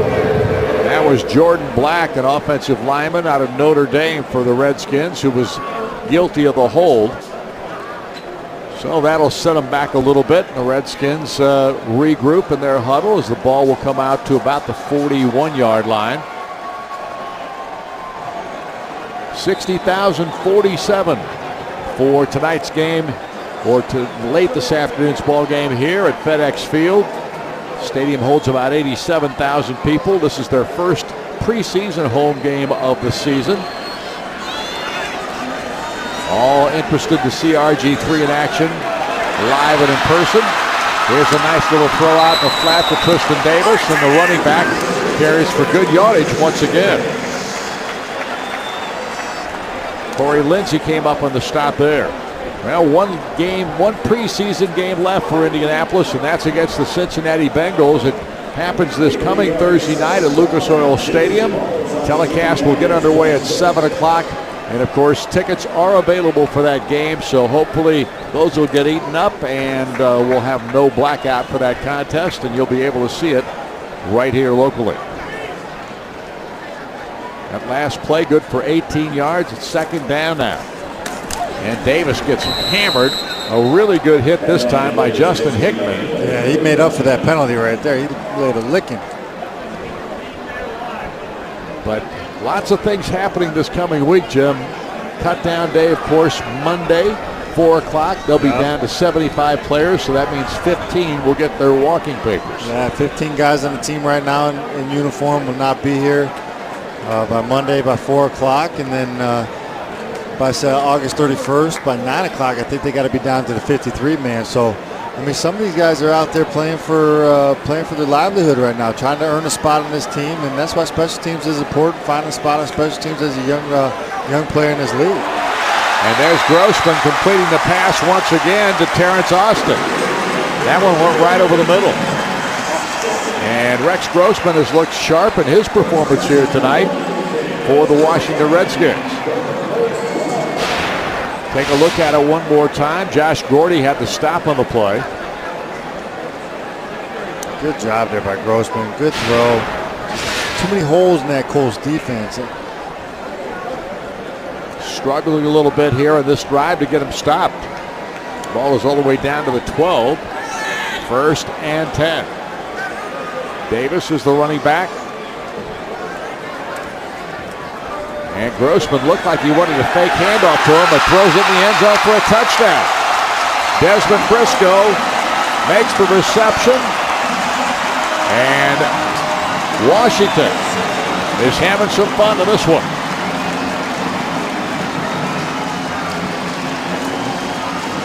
(29-10), and in the second half, it's been all Redskins. Colts bring pressure. They try to get to Grossman before he can get the ball off. Unfortunately, they just couldn't get there. He gets the ball off just in time. Nobody in the middle of the field to bat it down. Touchdown, Briscoe. Well, whatever talking points the coaches felt like they needed after the first two ball games, they got plenty to talk about after this one. Kick is up and kick is good by Rackers. And the Colts now trailing in this ball game 30-10. You see Briscoe with the touchdown on that last play. Chuck Pagano looks on at his ball club. And let's take a quick look at the Citizens Energy Group scoring recap here. Grossman is 8 for 8 in this ball game for 127 yards and 2 touchdowns. So their quarterbacking position looks strong, and they haven't even played Kirk Cousins, who's had 2 terrific weeks of action for him, even in losing situations. They got a good quarterback situation here in Washington. I'll tell you what, RG3, Rex Grossman, Kirk Cousins, they're solid. Cousins obviously is a rookie out of Michigan State, but he's had a lot of playing time in those 2 preseason games along with RG3.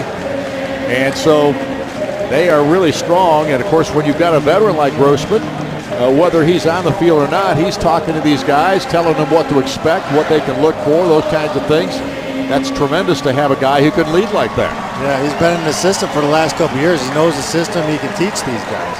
You know, there's fantasy football and there's legit fantasy football. NFL.com Fantasy offers a legit NFL managed league with free live scoring and instant video highlights. Go legit. Sign up for free at NFL.com/fantasy. Andrew Luck there. That's an ongoing debate. We talked about Rex Grossman teaching these younger quarterbacks, but some of the guys that you say that to will be like, why would I teach somebody who's going to eventually try to take my position?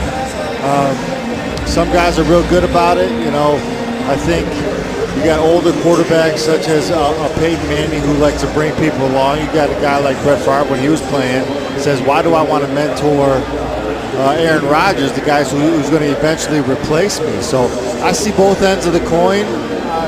I was always taught very well by Peyton Manning. He was a great mentor to me. He did a fabulous job teaching me through film and talking on the sidelines. I tried to teach Curtis Painter as much as I could before I left the Colts. And Curtis ended up taking my job, and I ended up having to move on. That's just part of the game, and you just got to live with it. Here's the kickoff. Jabin Sobrano is back deep for the Colts, and he's going to bring it out. Sobrano out of Montana. It's spun around a little bit, able to take it up to the 20-yard line just across the 20. And so Indianapolis will come out with 8 minutes to go, a little over 8 minutes to go, and try to get a drive going. Call Jonathan Bird's Catering for all of your catering needs at 317-881-8888. Catering by Jonathan Bird's. Feast, friends, fun. We talked a little bit about cut day. I remember when I was a rookie, the final cut day, I made the 53-man roster. My parents were in town. They were in the parking lot near the complex. I left the complex. I went. I met my parents, and I just cried my eyes out. Here's Ricky Jones. How about this? I mean, my apologies, Ricky Jones. It's Jeremy Ross. Big class play there. I've seen too many IU practices. Jeremy Ross, the wide receiver out of California. Good throw there by Chandler Harness. Wide open. Jeremy Ross makes a guy miss. He just can't quite make the second one miss to get in the end zone, but big play. 59 yards on the play for Indianapolis, and Harnish going back to work. Talking about that time for me. I felt like the biggest baby in the world, but it was such a big day because it made one of my dreams come true. You know? Absolutely. And there's Griff Whalen making another catch. Lorenzo Alexander on the stop. Keenan Robinson as well. Take a look at the cut-down dates that are upcoming. These are key, of course. Tomorrow being one of them, 90 to 75. Or actually Monday, not tomorrow. Tomorrow being Sunday. And, of course, the 31st. Final cut. Handoff there. Yeah.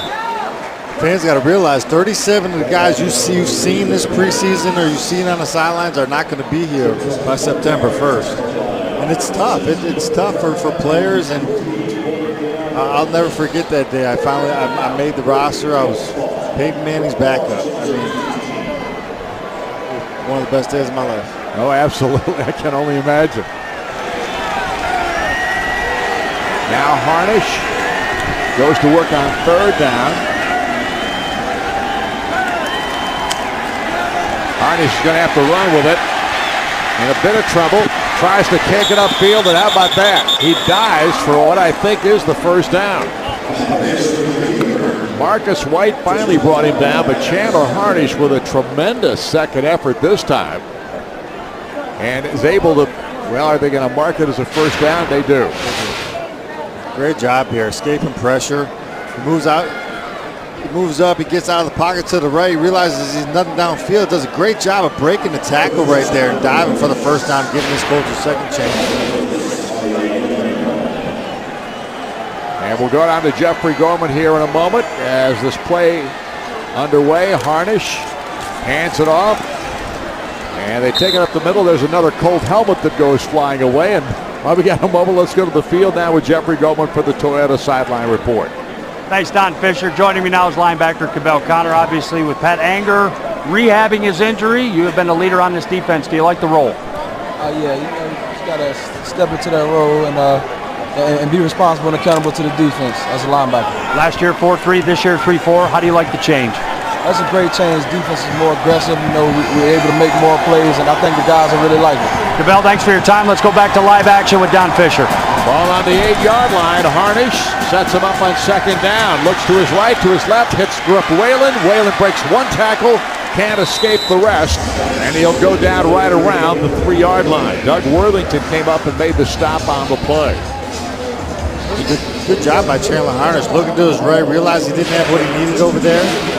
He comes back to his left. Look, you see right here, looks right, realizes I don't have it, comes back to his left. Nice little completion to Griff Whalen. Does everything he can to get in the end zone, just a little short. But Griff Whalen's been all over the field this second round. Second down, or make it third down and goal at the 2-yard line now for Indianapolis. Straight I formation in the backfield.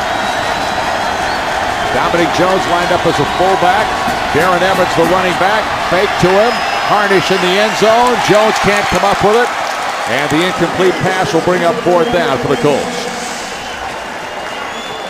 Brian Keel put some pressure on Harnish that time, but he got the pass away, just a little bit overthrown. Brian Keel, good ball player. One of my teammates at the Giants also. Left the Giants, went to St. Louis, and then as a unrestricted free agent signed with the Washington Redskins. It'll be interesting to see what the Colts do here if they line up in what kind of offensive formation. They're going to go for it. At the 2. Darren Evans is the running back. Harnish hands it to Evans. He tries to find the end zone. I'm not sure. They say touchdown. So Darren Evans comes up and scores the touchdown for Indianapolis. And Evans, of course, a Warren Central product, as well as Virginia Tech.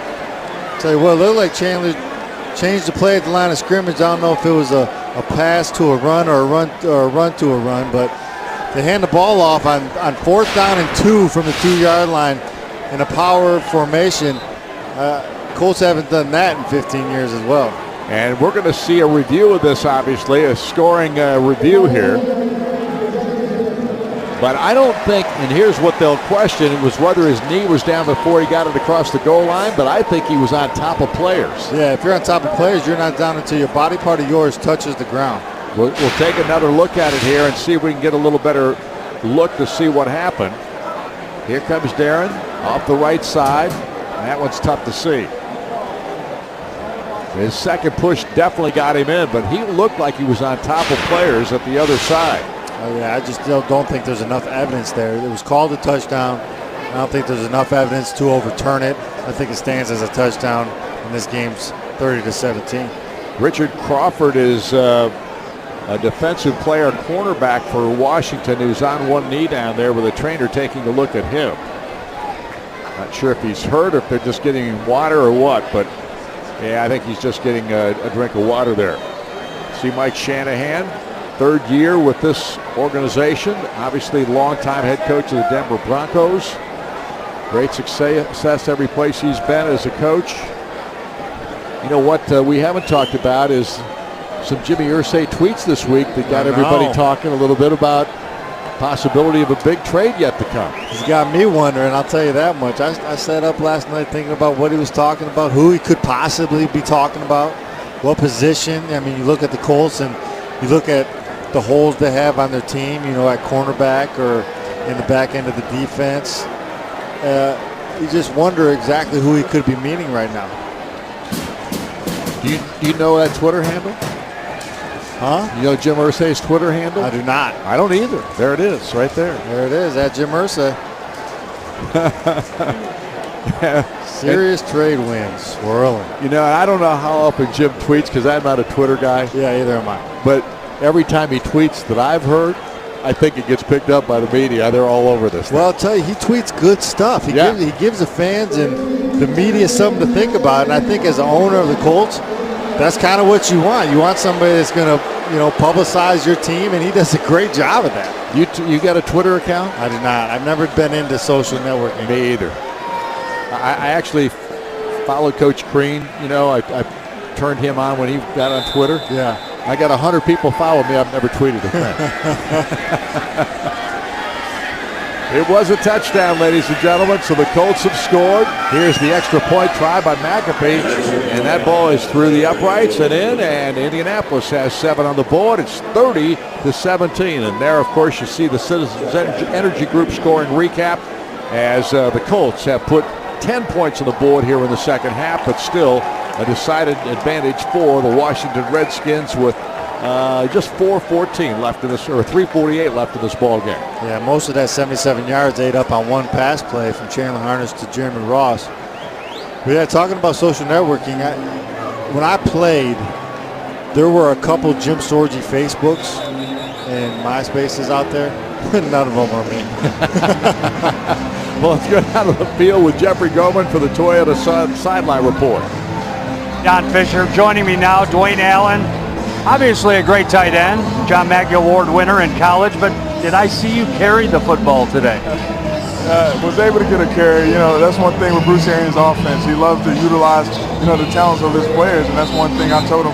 Had a little fullback experience in high school, and he was like, okay, let's throw the dive in there. Well, we definitely saw that. Now talk about your relationship with Kobe Fleener. Two of the top tight ends coming out in college. You'd think you guys would be butting head and competing against one another, but that's not the case. No, not the case at all. You know, the way that the draft, you know, came out, you know, of course I was upset at where I fell, but I fell in a great place with a great opportunity. And I told Kobe from the start, we don't have to compete against each other.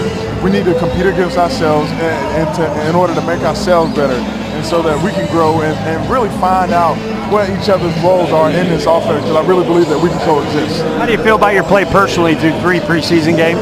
I feel as if I got better each game, which was my ultimate goal. You know, going into the season, the only goal I have is to be the most consistent and reliable player that I can be for this team. And lastly, talk about your relationship and what you think of the overall #1 pick, Andrew Luck, your quarterback.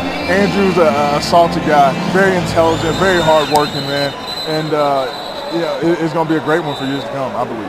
Appreciate it. That is tight end Dwayne Allen, who's here. We do have a whistle on the field. Don Fisher. Yep, well, what happened out there was that Pat McAfee tried an onside kick. The whistle came just as he kicked the ball, so I'm not sure if someone was offsides or if they hadn't started play, but right now they've got a timeout in the field, so there's no flag on the field, so maybe they just stopped play. Well, I actually think that maybe the Redskins caught wind of what was happening and called the timeout. Yeah. Very possible. Yeah, but I'll tell you what, that Dwayne Allen, what a well-spoken young man, huh? Great personality. Yeah. They say everybody loves him in camp. Great young man. So obviously I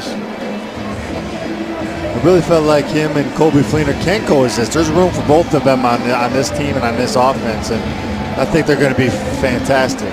Well, you know, the Indianapolis Colts share your love and passion for high school football and are proud to bring you My Indiana Football, presented by Herb Jones. Find great info about high school football across the state. Visit Colts.com/MyIndianaFootball today, presented by Herb Jones.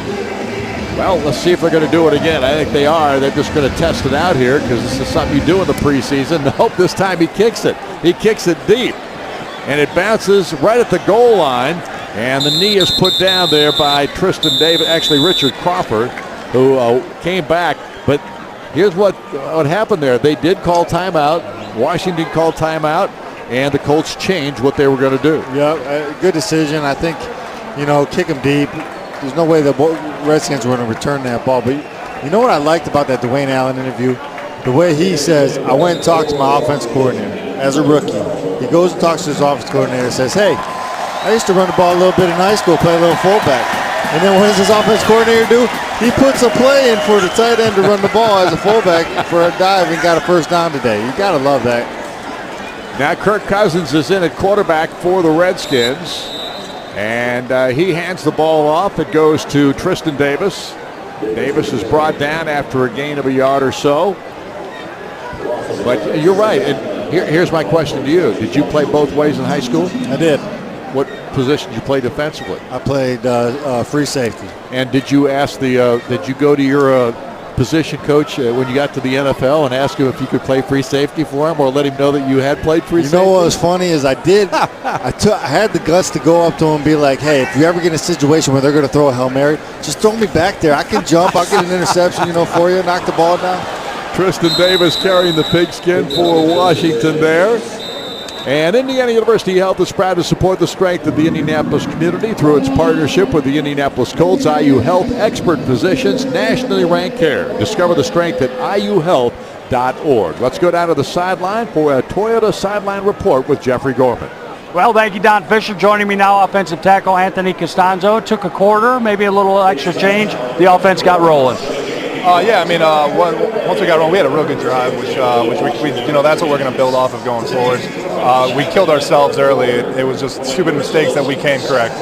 You're holding your offensive lineman teammates accountable. Second-year player in the league. That's a leadership role that I don't know if you came to expect it, but is it something that you embrace? Absolutely, it's something I embrace. We all keep each other accountable. That's what it's all about. That's what being a team's about. We all expect the best out of each other. So we'll definitely try to help each other get better. If I see somebody make a mistake, I'm gonna try to help them get better. I'm not gonna call them out on it, but it's all about improving. Anthony, how good can this offense be of the Colts? Obviously, speaking about rushing the ball and throwing. I think it's as good as we want it to be. Like I said, the only thing that could really stop us today is we stopped ourselves. We made some stupid mistakes. So once we eliminate those, I think the sky's the limit. Through 3 preseason games, you ready for regular season action?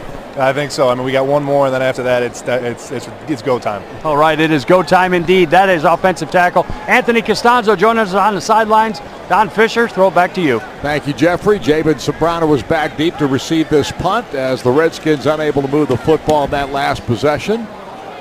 And Sobrano looked like he was going to call for the fair catch, and he did not.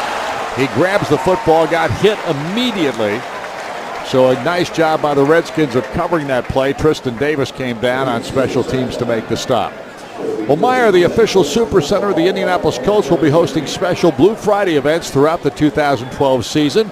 During every Blue Friday at Meyer, 24 fans will win 2 passes to a VIP tailgate party and 2 tickets to the game. For more information, visit Colts.com/Blue Friday. Well, the Indianapolis Ball Club with Chandler Harnish at the controls, back in possession. Harnish has had himself a pretty good afternoon of work after that initial series. He's really gotten hot throwing the football, 9 of 13 for 130 yards total now in the game.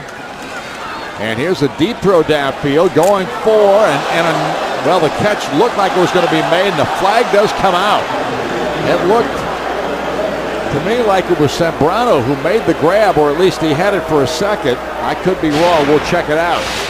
Well, you'll see it right here. He actually gets separation at the end here. He looks like he's going to make the catch, and I believe they threw a flag on this play with the call on Dijon Gomes on a hit to the helmet right there. I think you're right. Exactly what happened. Sobrano was the intended receiver. Looked like he had it in his hands for a second. The pass is incomplete. Personal foul, helmet-to-helmet contact for the 24 on the defense. Automatic first down. That's Dijon Gomes, who had the illegal contact with the helmet. And so, despite the incomplete pass, the penalty will be walked off against the Redskins. And Indianapolis will get good position with a first down. Yeah, they'll move the football all the way up to the 45-yard line. Well, with 2 minutes and 42 seconds here, if the Colts can put one in the end zone, they might have enough time to get the ball back and with 3 timeouts left and score before this game's over. With 2 timeouts. It's still a comeback effort possible. Down 13. Here's Harnish. Catch made by Whalen again. This guy just keeps making plays. He's been calling his name all day. Rookie out of Stanford. Crawford in on the stop. Rip Whalen missed the opening preseason game because of injury. Camp got hurt in camp early. Held out. And all of a sudden last week he pops up. He was much a factor in last week's game, and he makes the catch right there. He gets belted again. But he just keeps making plays. But he hangs on to the football. Yeah. That's what you want him to do, coming across the middle like that. And he finds a way, it looks like he finds a way to get himself open all the time, too. 2-minute warning here at FedEx Field in Landover, Maryland, with the Colts trailing the Washington Redskins. Insurance defensive coverage of the game, and here you'll see a number of plays tonight where the Colts look very good. Yeah, to tell you the truth, they came out there hitting people today, making good plays, tackling people, just doing everything you want a Colts defense to do, be more aggressive. Just the Washington offense just put together too many scoring drives, but I'm proud of our defense today. Came out and played well. Chandler Harnish going back to work here as he throws it downfield, this time intended for Jeremy Ross, and couldn't quite pick him up. Harnish has had a very good second half performance after the initial series in which he came in.